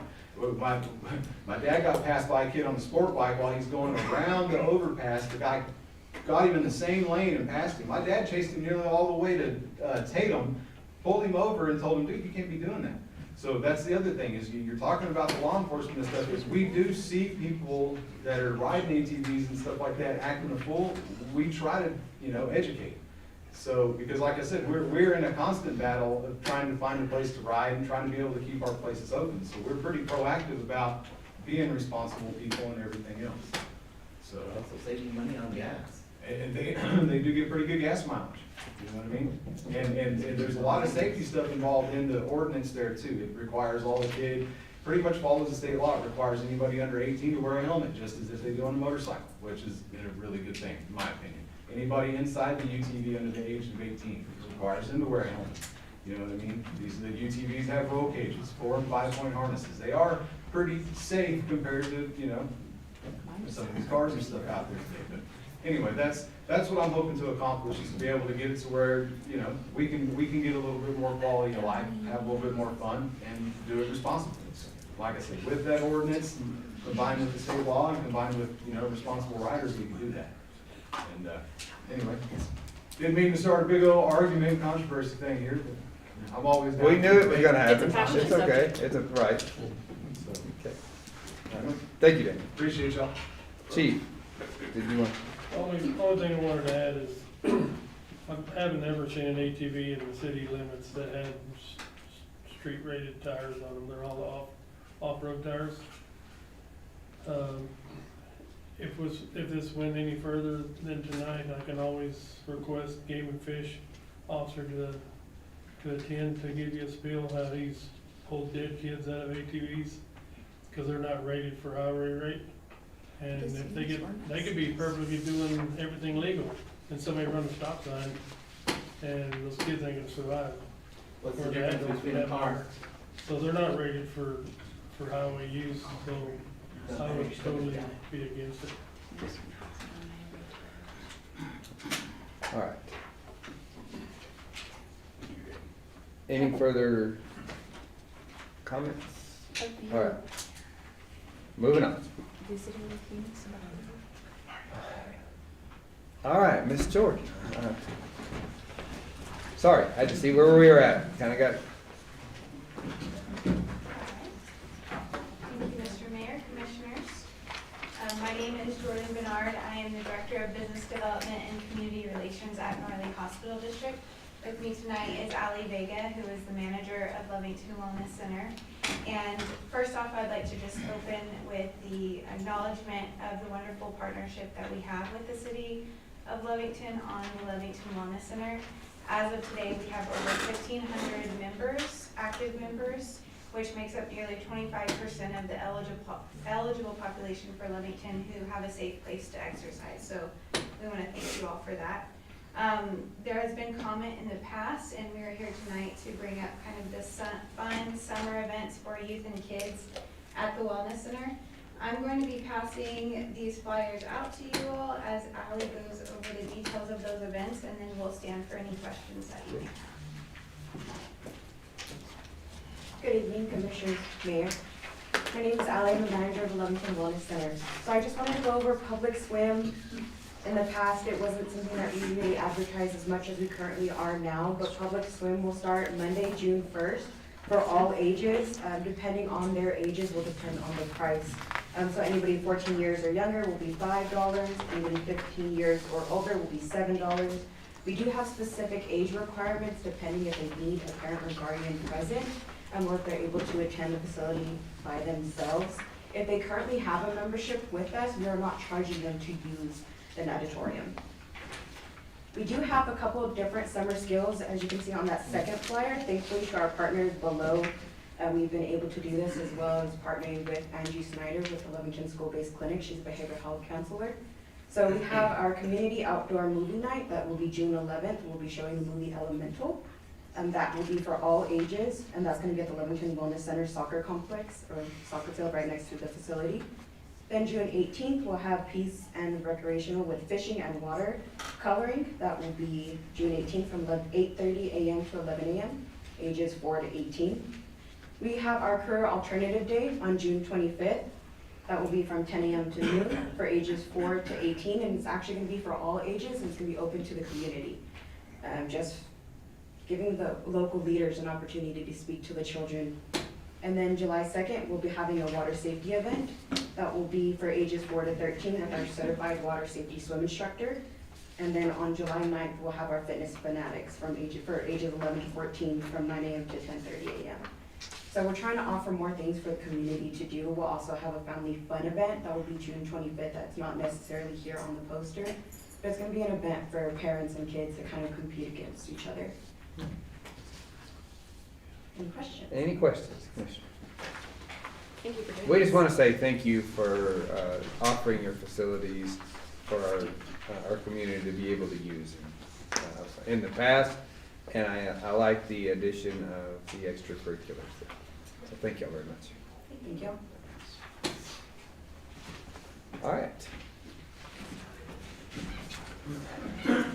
Brings us to our next discussion item, discussion of authorizing the city treasurer, Mr. Fierro, to make investment decisions. That's me. So I originally had requested for this to be put as an action item, but I found out we don't have an investment policy, so I would like to get an investment policy written up so that we can authorize and give Mr. Fierro some guidance. Question. It would be permanent, so it wouldn't just be authorizing Ed I- Fierro, because I think that would be best, because Permanent. I don't think the next, when Mr. Fierro decides to leave us, I don't think that we would hire anybody without his expertise or more.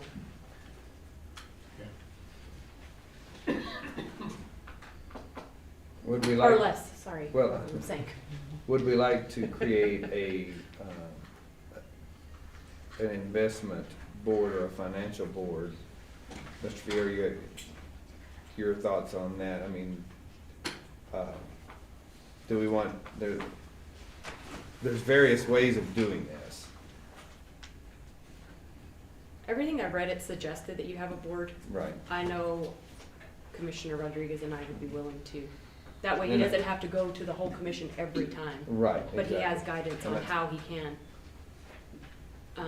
And then if the fellow commissioners would like to do some input on that too. We have volunteers. Yes, a couple of volunteers. I would think if we could write a resolution, that would, then, at least then we could examine it every year. The commission, a commission could examine it every year and decide maybe we're losing commissioners, we're possibly losing, at that time, losing our financial director, so, I would just Revisit come it. up with we can create a resolution to establish the investment board and then appoint in the appropriate, Sure. I'm sorry? It's being renewed like Every year, yes. But a permanent policy. The only comment I have is,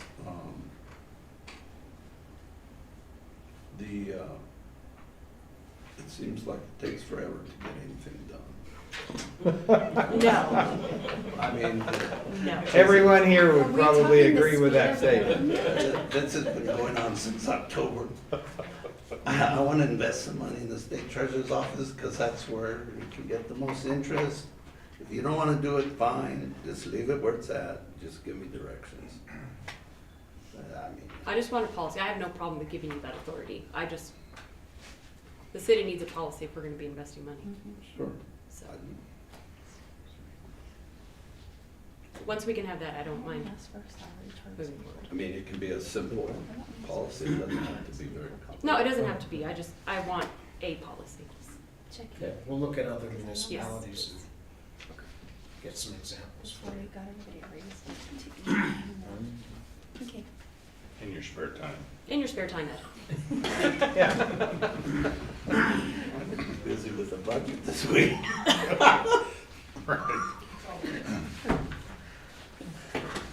Drop that, change that subject. Let's not revisit it. No, yet. no, we don't need to. Okay. All right. Any questions? Sorry. Thank you, Commissioner. All right, this brings us to the public hearing time for the ordinance of allowing chicken hens in the city limits. Ms. Norm. Okay, we're gonna be opening this up.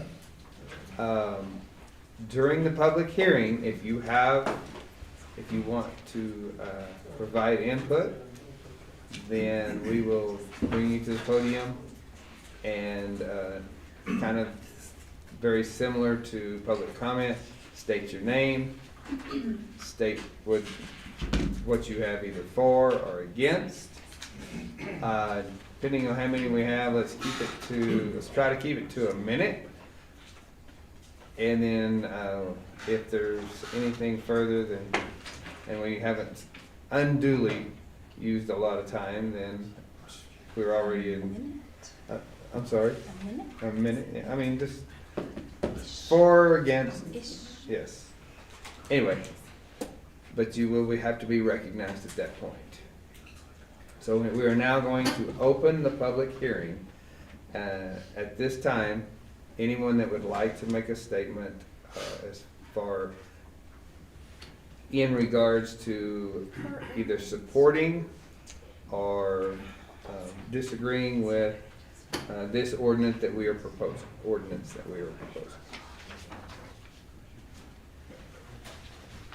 Yes, sir. My name is Joe Geary. I'm a Lovington resident.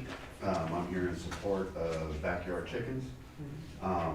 All I have to say is our city manager, Mr. Miranda, did a lot of work and a lot of research trying to accommodate both sides. You know, there was a lot of heated discussion about, you know, the issue of keeping chickens both for and against.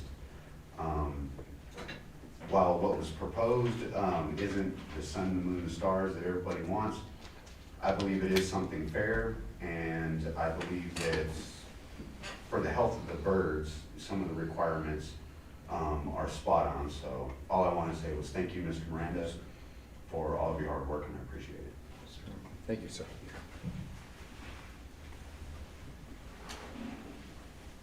Anyone else? All right, with that, we will close the comment time. And Counselor, anything further before we close? Just for the record, so we don't get a false advertising, that I don't think that's a hen. It's a hen. Everybody showing up at court.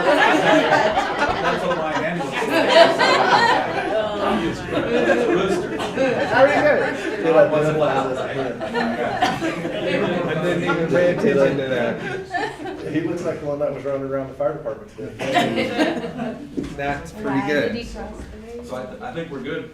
All right. Close the meeting. With that, we will be closing the public hearing. Oh, he said close the We- meeting, I was ready to go. Well, yeah. So just a public hearing. We thank you for the input, and then that will be moving us to our action items. Okay.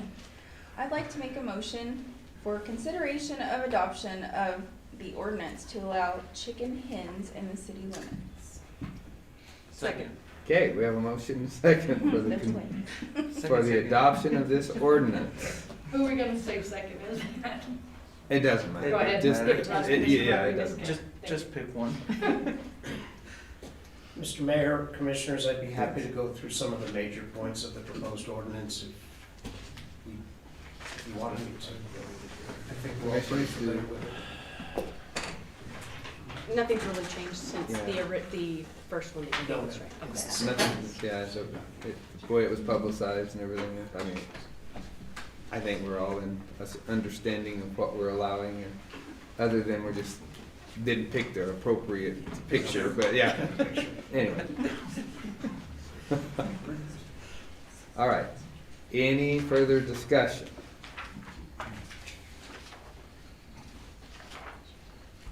All right, any staff discussion? Any public comment? Hearing none. Ms. Nora? Mayor Roberts, Yes. Commissioner Perry, Yes. Commissioner White, No. Commissioner Ramon, No. Commissioner Rodriguez. No.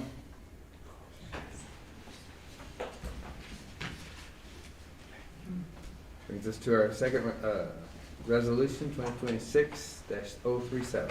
I'd like to make a motion for resolution 2026-037, approval of temporary use gas permit. Okay. I think we want to postpone this one.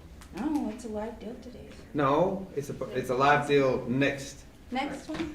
meeting, yes, so I'd like postpone it to the make next meeting. a motion to table it until the next meeting. Okay. Second. All right, we have a motion and a second. Hopefully finalize this at the next meeting. Thought we pulled the pin. No, we didn't. All right, Ms. Nora? Commissioner White, Yes. Commissioner Rodriguez, Yes. Commissioner Ramon, Yes. Commissioner Perry, Yes. Mayor Roberts. Yes. All right. Floor is open for, I'd like to make a motion for resolution 2026-060, approval of a variance for no front and side setbacks for a new carport at 1110 West Harrison Avenue. Second. okay, motion and second. Ms. Ball? Mayor and Commissioners, good evening. We have an owner who is requesting no side or front yard setback for a new carport that they want to build. They have not built this yet. Carport will meet the size requirements allowed by code. She just wants to cover her concrete pad that is existing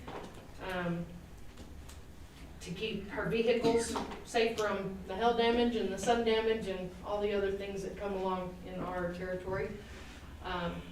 The front yard, of course, we know we want to change that in code anyway. She's not going out of the property lines in either direction. She did have the petition signed by several neighboring properties, including the one directly adjacent, about the no side yard. There was no issues. I received no phone calls on this from the letters that were sent out to the adjacent neighbors in the area. Also, there's not a driveway adjacent to this, so you know, we have allowed the no side yard on a couple of other carports. It's not a normal request we get. Most of the time they don't ask for the no side yard, but again, the front yard is one we get all the time. The Planning and Zoning Board did agree, as long as they got their approved state permits, that this would be allowable, as long as you guys do. And Mr. Mayor, Commissioners, I would be most impacted by this project since my house is to the left, and I have no objection to it. And she's been a very good neighbor. I was gonna ask if the neighbor on the left minded any rain, you I know. wish I could do my own carport, yes. But no, I have no objection. If She's a we great say neighbor. yes, you can. I mean, just bring hers back as president. So. That's right. All right, any further questions? And the owner is here if you do have any questions. I'm sorry. The owner is present. Oh, the owner is present, okay. Yes. Questions, Commissioners? Who's her neighbor? I want to see what it's like. Staff comment? Public comment? Hearing none, Ms. Norman? Commissioner Ramon? Yes. Commissioner Perry? Yes. Commissioner Rodriguez? Yes. Mayor Roberts? Yes. Commissioner White? Yes. I'd like to make a motion for resolution 2026-061, special use permit approval for RV on a single lot. Second. Okay, motion second for the approval of this resolution. Ms. Ball? Mayor and Commissioners, I have an owner requesting to park an RV on this lot. He purchased this lot and there was a couple of old dilapidated mobile homes on it. He has cleaned the property, as you can see in the bottom picture. He took out the two old mobile homes that were there. The only thing left is the two older carports that are still there. He wants to put the RV towards the back where the pole is. He is only asking this special use until he can get the finances together to buy a mobile home to place on the lot. I did tell him that, you know, that an RV was not legal. In our 2015 change in ordinance, we did say that in 2014, they changed the ordinance and an RV was no longer allowed on a single lot to be lived in after the year 2015. So that is something else in our code we might want to look at because so many more people are living in RVs nowadays. When they're being lived in, you know, outside of the RV park, we have that issue already everywhere. So at least this gentleman is coming in and trying to go about this the right way. Okay. And he just asked for some time to be able to get the funding together. He is the gentleman that came and talked to you about not being able to get water and sewer because I wouldn't allow him to hook up the RV. And that's what he did come back in and visit with me and we did see if we could go this route. Does he have a timeline as to when he would be for his permanent home? He is here. He does speak Spanish. I think Evelyn's trying to kind of translate to him. This is the one that I translated for, that he's been in and out of the office, that we've been trying to help with the situation.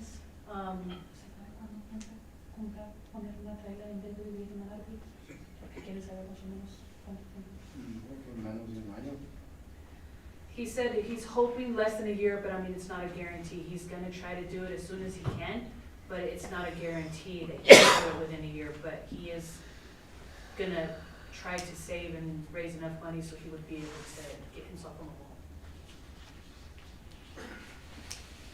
the wall. And he has been very patient, I will tell you, he's been very patient, he's been coming into the office, we actually took him across the street to the Lotus business that we have across the street, and they helped him with his paperwork, and he has been very, very patient, very actually good client compared to others, yes. Yeah, everyone's caught the brunt of Yes. people not being happy because things aren't going their way. I'm short-staffed and, yeah. Are we able to put in a time limit on this? Yes. So as the resolution's written, that it would be good for only a year, the special use permit. So if there was some reason he did not, he would have to come back and re-request another permit. But he could come back If he couldn't get it by then that if he needed 18 months or whatever. he could come back in a year and re-request some more time and maybe have a better timeline of what he could use if that's what he needs. Because this, the way I wrote the resolution, it is only good for 1 year.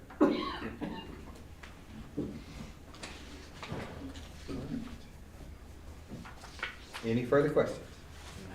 And it is only for him. There's not, Okay. it's directly, the resolution has his name. We're and not 1 setting a year. big precedent for, We're not, yeah, it's not for, in general, RV, it is directly Okay. for, it is a special use permit for him on that property only. And only to him, not the next person that moves in. Correct. Yeah, this is non-transferable. It won't go to and you monitor the, yes, I do. Along with my many other things, yes. yeah, in your spare time, right? Yeah. Any further questions? Staff comment? Public comment? Hearing none. Ms. Nora? Commissioner Rodriguez? Yes. Commissioner White? No. Commissioner Ramon? Yes. Mayor Roberts? Yes. Commissioner Perry? Yes. Excuse me. All right. I'd like to make a motion for resolution 2026-062, approval of fiscal year 2028 to 2032 ICIP. Second. What I see. Okay, we have a motion and a second. Mr. Commissioner. Oh, okay. Sorry, Mr. Mayor, Commissioners. Mrs. Ball couldn't be here tonight. Oh, okay. Both the two next action items have the order that I believe was decided upon by the commission. This first action item is for ranking the ICIP items. The first two items can be considered by the governor for additional funding. The estimate for the youth center grant has been scaled back to $500,000, and you can still change the order tonight if you wish to rearrange it. But this is as of the last meeting, the order. See, I think we beat that horse to death the other night, so. Yes, I'm sorry, sir? I think we beat that horse. Yes. The other night, so. Yes, sir. Unless somebody had a change of heart. And I apologize if it wasn't in the packets this weekend, but you do have a copy up there. Any further comments on the ICIP? Okay. Staff comment? Public comment? Hearing none? Ms. Nora? Mayor Roberts? Yes. Commissioner Rodriguez? Yes. Commissioner White? Yes. Commissioner Perry? Yes. Commissioner Ramon? Yes. I'd like to make a motion for resolution 2026-063, approval of fiscal year 2028 to 2032 senior citizens ICIP. Second. All right, have a motion second for approval of this resolution. Basically, you've kind of already covered it. Yes, sir. And any further discussion on the senior citizens ICIP? Okay. Hearing none. Staff comment? Public comment? Ms. Nora? Commissioner White, Yes. Mayor Roberts, Yes. Commissioner Rodriguez, Yes. Commissioner Perry, Yes. Commissioner Ramon. Yes. I'd like to make a motion for resolution 2026-065 to approve the use of opioid funds for purchase of their vehicle. Second. Okay, we have a motion and a second for approval of this resolution. Ms. Grady? Are you going to discuss it any further? Reluctantly? Yes, I reluctantly. Caught off guard, I guess. So I'm just up here to stand for any questions. Obviously, y'all saw the size of Darren the Lion, and that person inside of it is 5'5". So you can see the size of. That person's 5'5"? Yes. Okay. And he is 6'1". Depending on the size of the person inside, obviously, it'll only get bigger. Average size of the person that's gonna be in it is gonna be 5'5", I would say. But any questions, I stand for them. I know that Chief and I drafted the resolution. It clearly states what we're trying to do, how it falls in line with the opioid settlement. And so any questions you may have, I'm here to answer them for you guys. Questions, Commissioner? I don't have any questions, but I did have a long thing written out, but I think everybody started being here. But Go I ahead. just want to thank you for putting in the effort for this program. Our children and our grandchildren are our future, and I think education and prevention on drugs at an early start is the best move. We do need to focus more of our attention on our children with drugs, because the drugs now are not the drugs we had as kids, and it's gotten a lot more dangerous.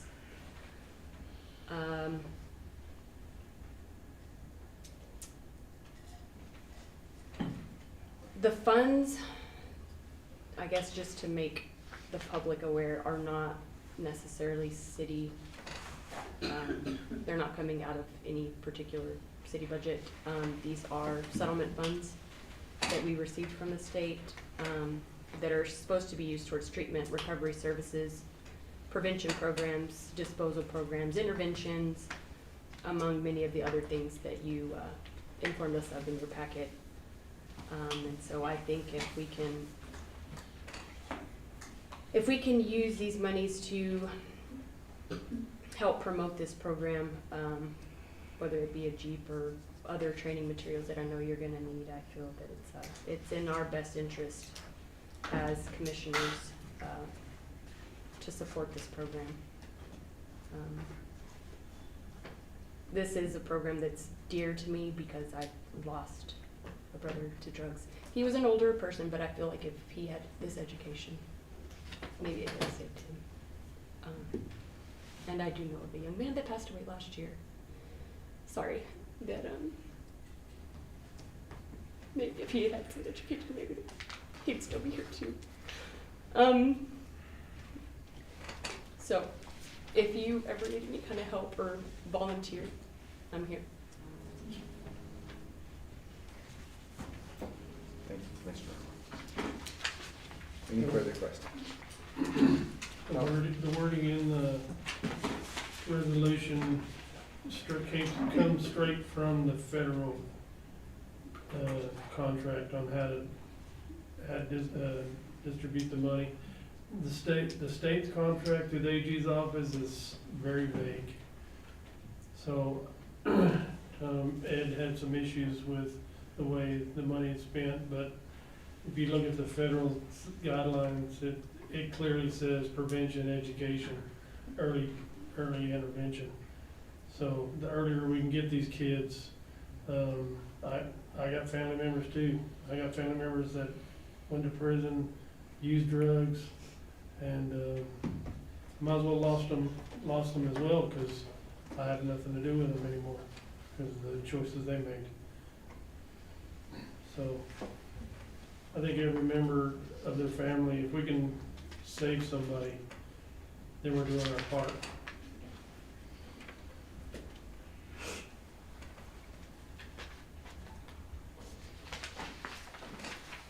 You heard the last time you were up here. I'm just saying that I'm going to commission you to make sure that we keep this program going. Yes, sir. And actually, I'm gonna ultimately turn it over to her anyway, so I'm sure she's gonna be doing the same thing, so. My goal is to make it sustainable. And that's- When I leave here in a few years, hopefully, whenever that is, I plan that the program is running so smooth that the person that steps up to the plate to take my spot is just smooth sailing. I mean, that's pretty much what I've done since I've been here, working with the city of Lovington. The people below me, I train them up to take my spot every day, so. Okay. Well, we appreciate it. Yes, sir. All right, with no further questions, any staff comment? Yes. Oh, Yes. yes, absolutely, okay. I sent an email, the state auditor's office recently sent, I guess it was back in April or so, asking municipalities and counties and others how they're spending the money.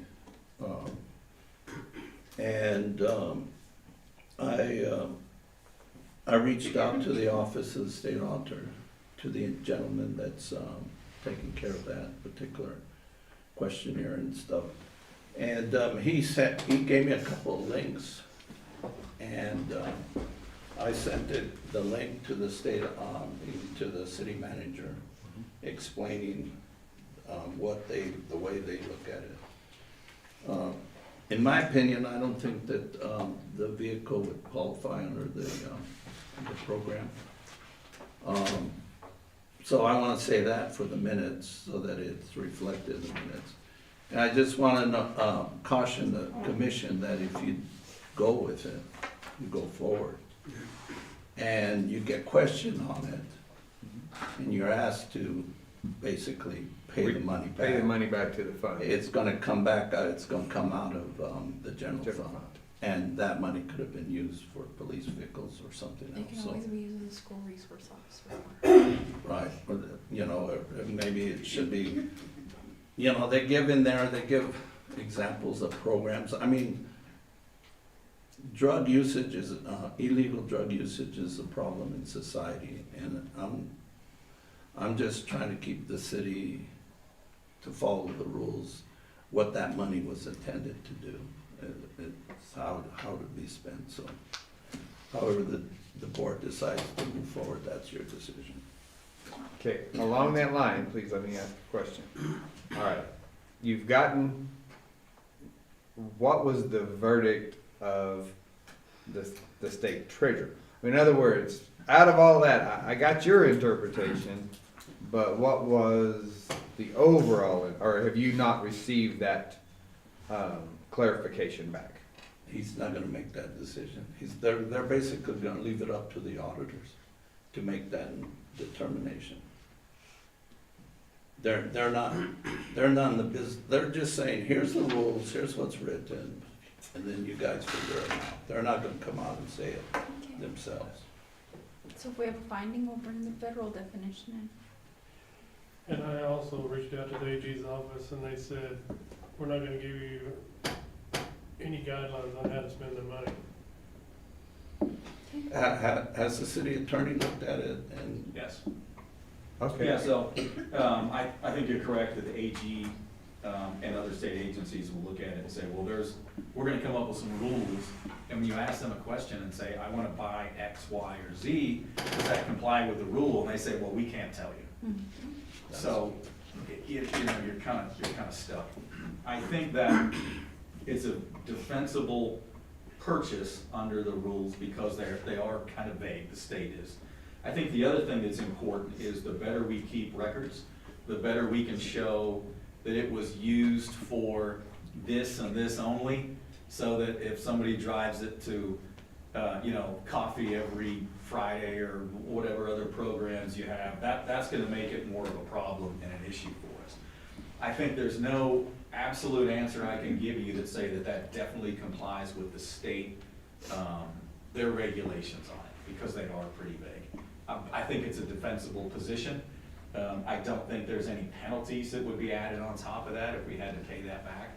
And I think the more we put into it as far as effort for identifying and tracking each particular use of that vehicle, so that it's limited just for that purpose, I think the better off we would be. So under the circumstances, I think, I would probably say, it's certainly up to the commission. Is it rock solid? No. Is there a defensible position? I think there is, but we're also gonna have to rely on our detective and other officers in the department to make sure that it sticks just to those particular uses as opposed to, something else, so. I would say go for it. We'll worry about it later. That's my legal opinion on that, because when you ask the state, we can say, hey, we asked, and you said, we can't tell you that, so they kind of play hide the ball a little bit. If we had some community partnerships that would say, hey, I want to donate towards that, what's the process for that? Say you had 3 companies that wanted to pay for the vehicle to replace those funds. How do we go about that? Okay, so you're posing the question that if you had donations to pay for the... Yeah, what if for some reason? The question that's being on the table is that money, that opioids settlement, all these lawsuits against Walmart and all these agencies, then they came up, the attorneys got involved, and when they get involved in how it goes. But anyway, they came up with these rules, and the judge says, yeah, this is how it's gonna be spent and all this. And so if the community bought this vehicle, then the question is whether it qualifies under the opioid settlement money. That's the question. You could even do it in the general fund. Well, look, That's nobody's fine. given a straightforward answer. I mean, if we had a straightforward answer, this Be a wouldn't lot be a easier. discussion. Well, that's the way it works. Yeah, absolutely. I think if you take a look at what the state's definition of how you can use that money, it's pretty vague. So, as an attorney, you're trained that if you come up with a list and you have a specific list from A to Z, those are the only things that can be on that list. Where our politicians know, and people in administrative positions know, there could be some other things that we realize are pretty good but aren't on that list. And so I think that's one of the things that you see is, could we make a defensible argument that this is something that complies? Sure. Is it rock solid? Nope. But a lot of the other things that we've used some money for on there are not exactly rock solid. They may not have been to the tune of $37,000. So putting that money back in is a little bit different. But I don't think it's a situation where, each commissioner got a new car and you just put DARE on the side. So that's gonna make an impact. No way we can do that. We start to get a little bit closer to what's there. So I don't know, Chief, if any other departments you know of. There's a lot of them across Yeah. the country that do it. Yeah, it's a little bit different when we take a look just at New Mexico as opposed to nationwide. I think it's something that's pretty common because you see them on a regular basis. The question is from that opioid settlement. I'm sure bigger municipalities like Albuquerque have probably already tested it, so we can take a look if you want to table it. I can check with the others. I think I'm probably going to be in the same position and say I can't give you a definitive.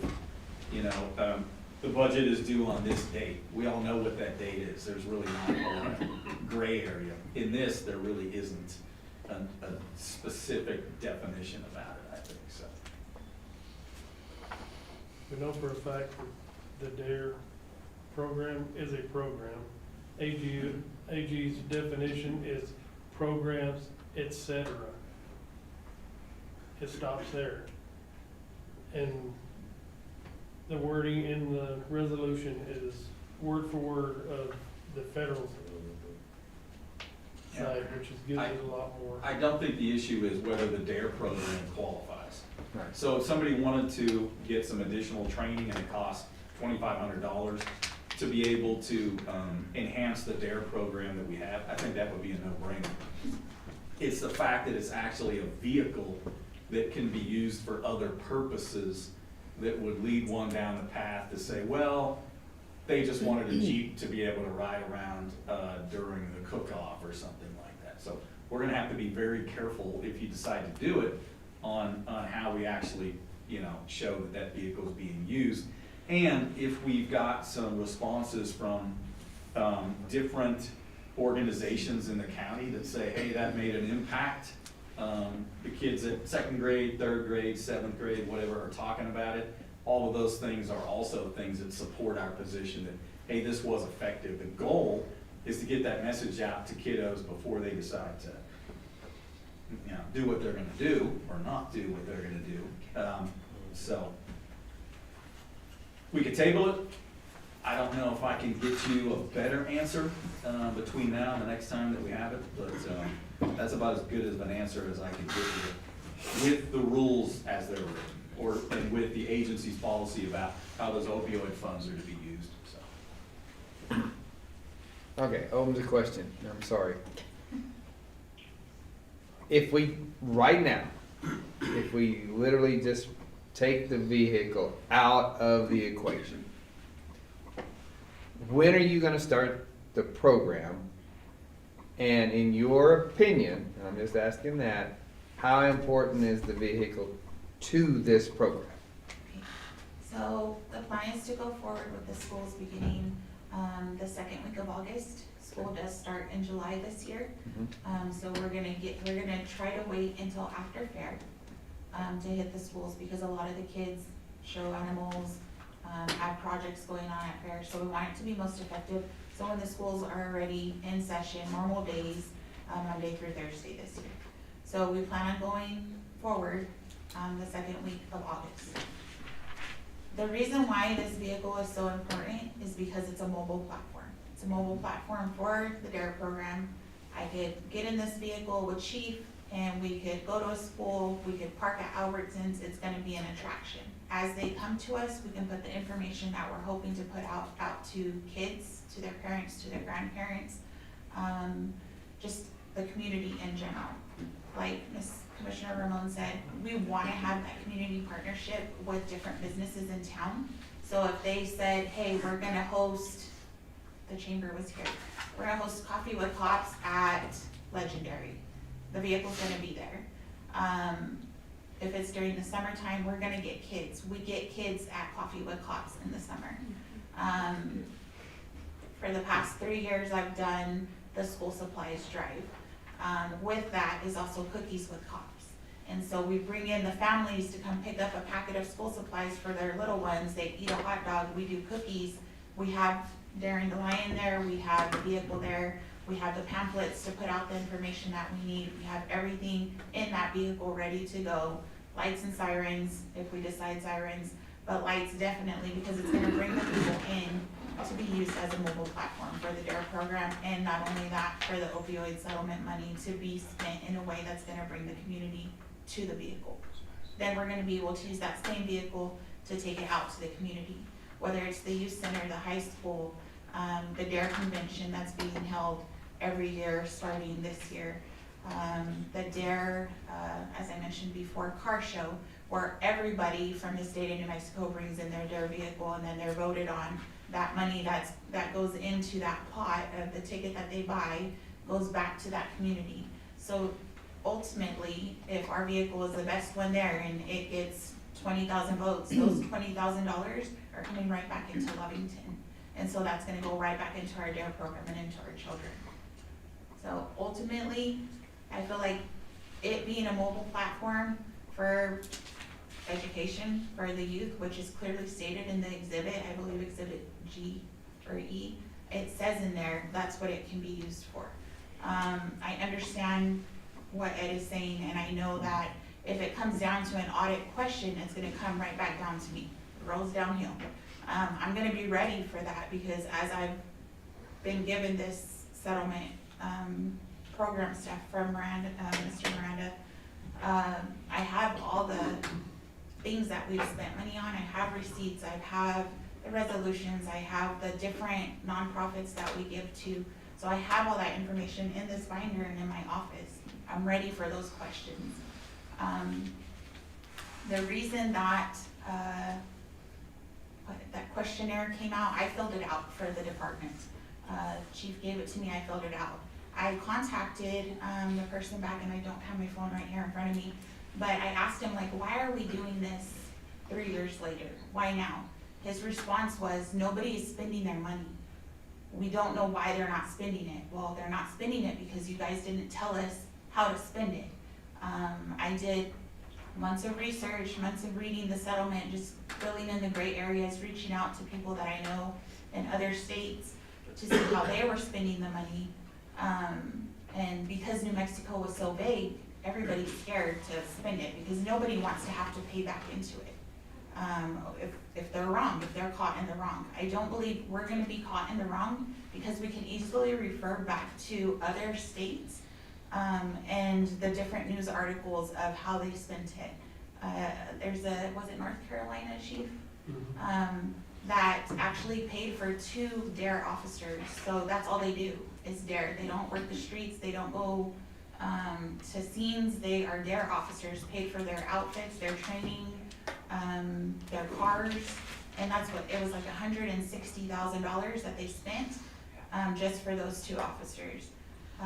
Other places, like I said, Otero County uses theirs for DARE programs, DARE vehicles. There's other places in our state that use it, but there's not many people that are moving forward with the money. Like I even asked Mayor Cobb when he was mayor, asked him, hey, what do y'all use y'all's money for? Because they get so much more than we do.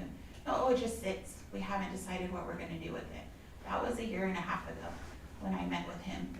And I think ultimately we convinced him to give money into the Community Drug Coalition program, but their money was just sitting because nobody was pushing to use it.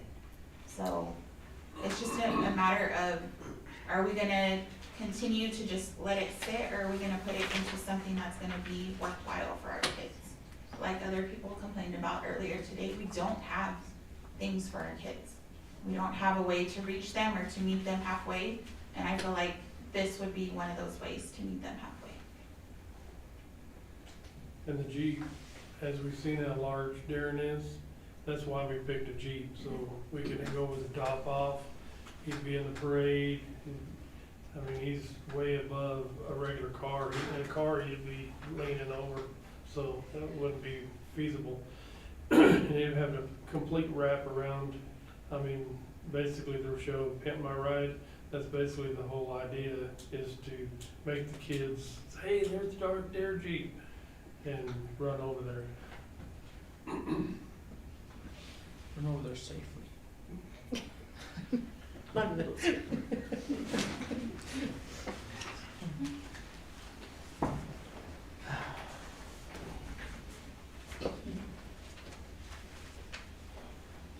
Any further questions? I'm ready to be a rebel. Are you? Yeah, let's do it. Okay. Thank you, Officer Gray. We appreciate it. All right, we've had, Ed talked. Is there any other staff comment? Public comment? Yes, sir, we have. Speaking on this program, I went through this program. My name's Tim Boyster Jr. I went through this program back in California around 40 years ago. And out there, they went a step further and allowed the kids to enter the program and graduate from it. And I graduated from it. I got a certificate when I was a kid from the program. And it is a very good program for the kids. I would agree, you know. And out there in my hometown, they had a car that said DARE across it. And that's all when we saw it, like Chief was saying, we went towards it. You know, like, want more information about, you know, what's going on. And also went along with what they had out there called a Red Ribbon Week for drugs. So. Then we also had a dare week out there. My name is Jim Bush. They had a dare week out there also. And also out there in California, 'cause I haven't heard about it since I left California. You know, it's been like dead out here. I supported 100%, so did the veterans. As a commander of the American Legion, and I'm sure I could get the VFW and Hobbs to support the program and do fundraisers for them, everything else. The only thing I object to is using the funds set aside to help people get off drugs, everything else. Out there, California, they don't do that. They do fundraisers, do Dare Week, they do fairs, they do parades. They even stand on the corner sometimes with a coffee cup. You know, and at a street light, like a main street, you know, Main and D Street. Everyone to collect money for the Dare program. So that's where I stand, and I'm sure I can get the help for since I'm the commander, I can do the American Legion here. And also, I'm sure, and we're faring with we're joining with the VFW and Hobbs, like at the fair, we have a booth, and both of us are gonna be at the booth. So I can also, you know, help with that stuff like too. So that's where I'm at. Thank you. Thank you. All right. Anyone else? Hearing none. Nora? Commissioner Perry, Yes. Commissioner Ramon, Yes. Mayor Roberts, Yes. Commissioner Rodriguez, Yes. Commissioner White. Yep. Yep. Like 30 minutes ago. I'd like to make a motion for resolution 2026-066, approval to proceed with the hiring of an assistant city manager. Second. Okay, I have a motion and a second. Approval of this resolution. Mr. Mayor, Commissioners, Commissioner Ramon asked that this be put on the agenda last Thursday. I just note that we currently don't have funds earmarked for this position in the budget we spoke of. We can do a budget adjustment. Sorry, I'm in a lot of pain and I'm tired of being here.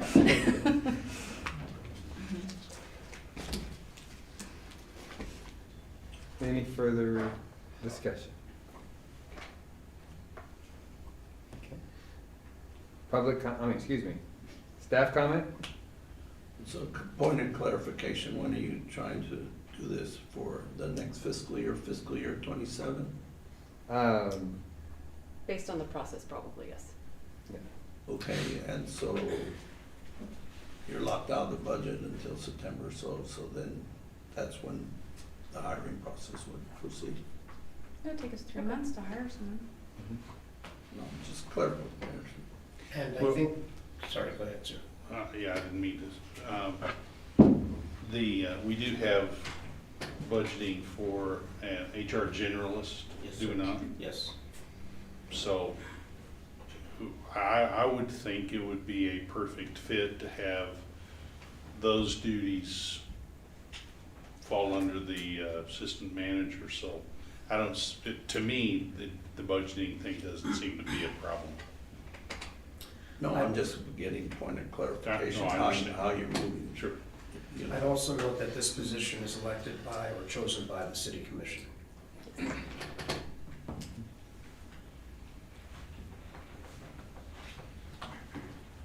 Okay.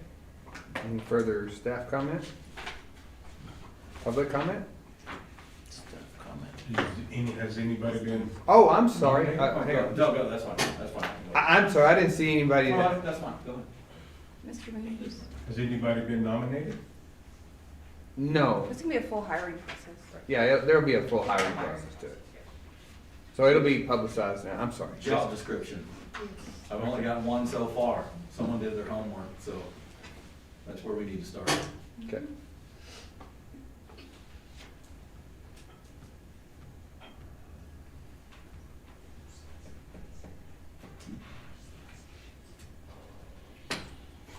I guess that completes, and do what?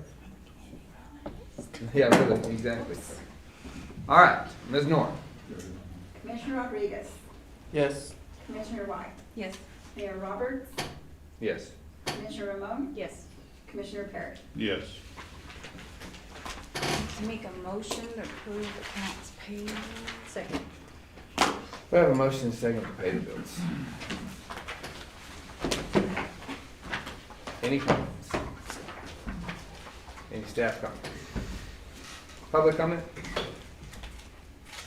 Ms. Norm? Mayor Roberts, Yes. Commissioner Ramon, Yes. Commissioner White, Yes. Commissioner Rodriguez, Yes. Commissioner Perry. Yes. With that, the items of the agenda are exhausted. We are adjourned.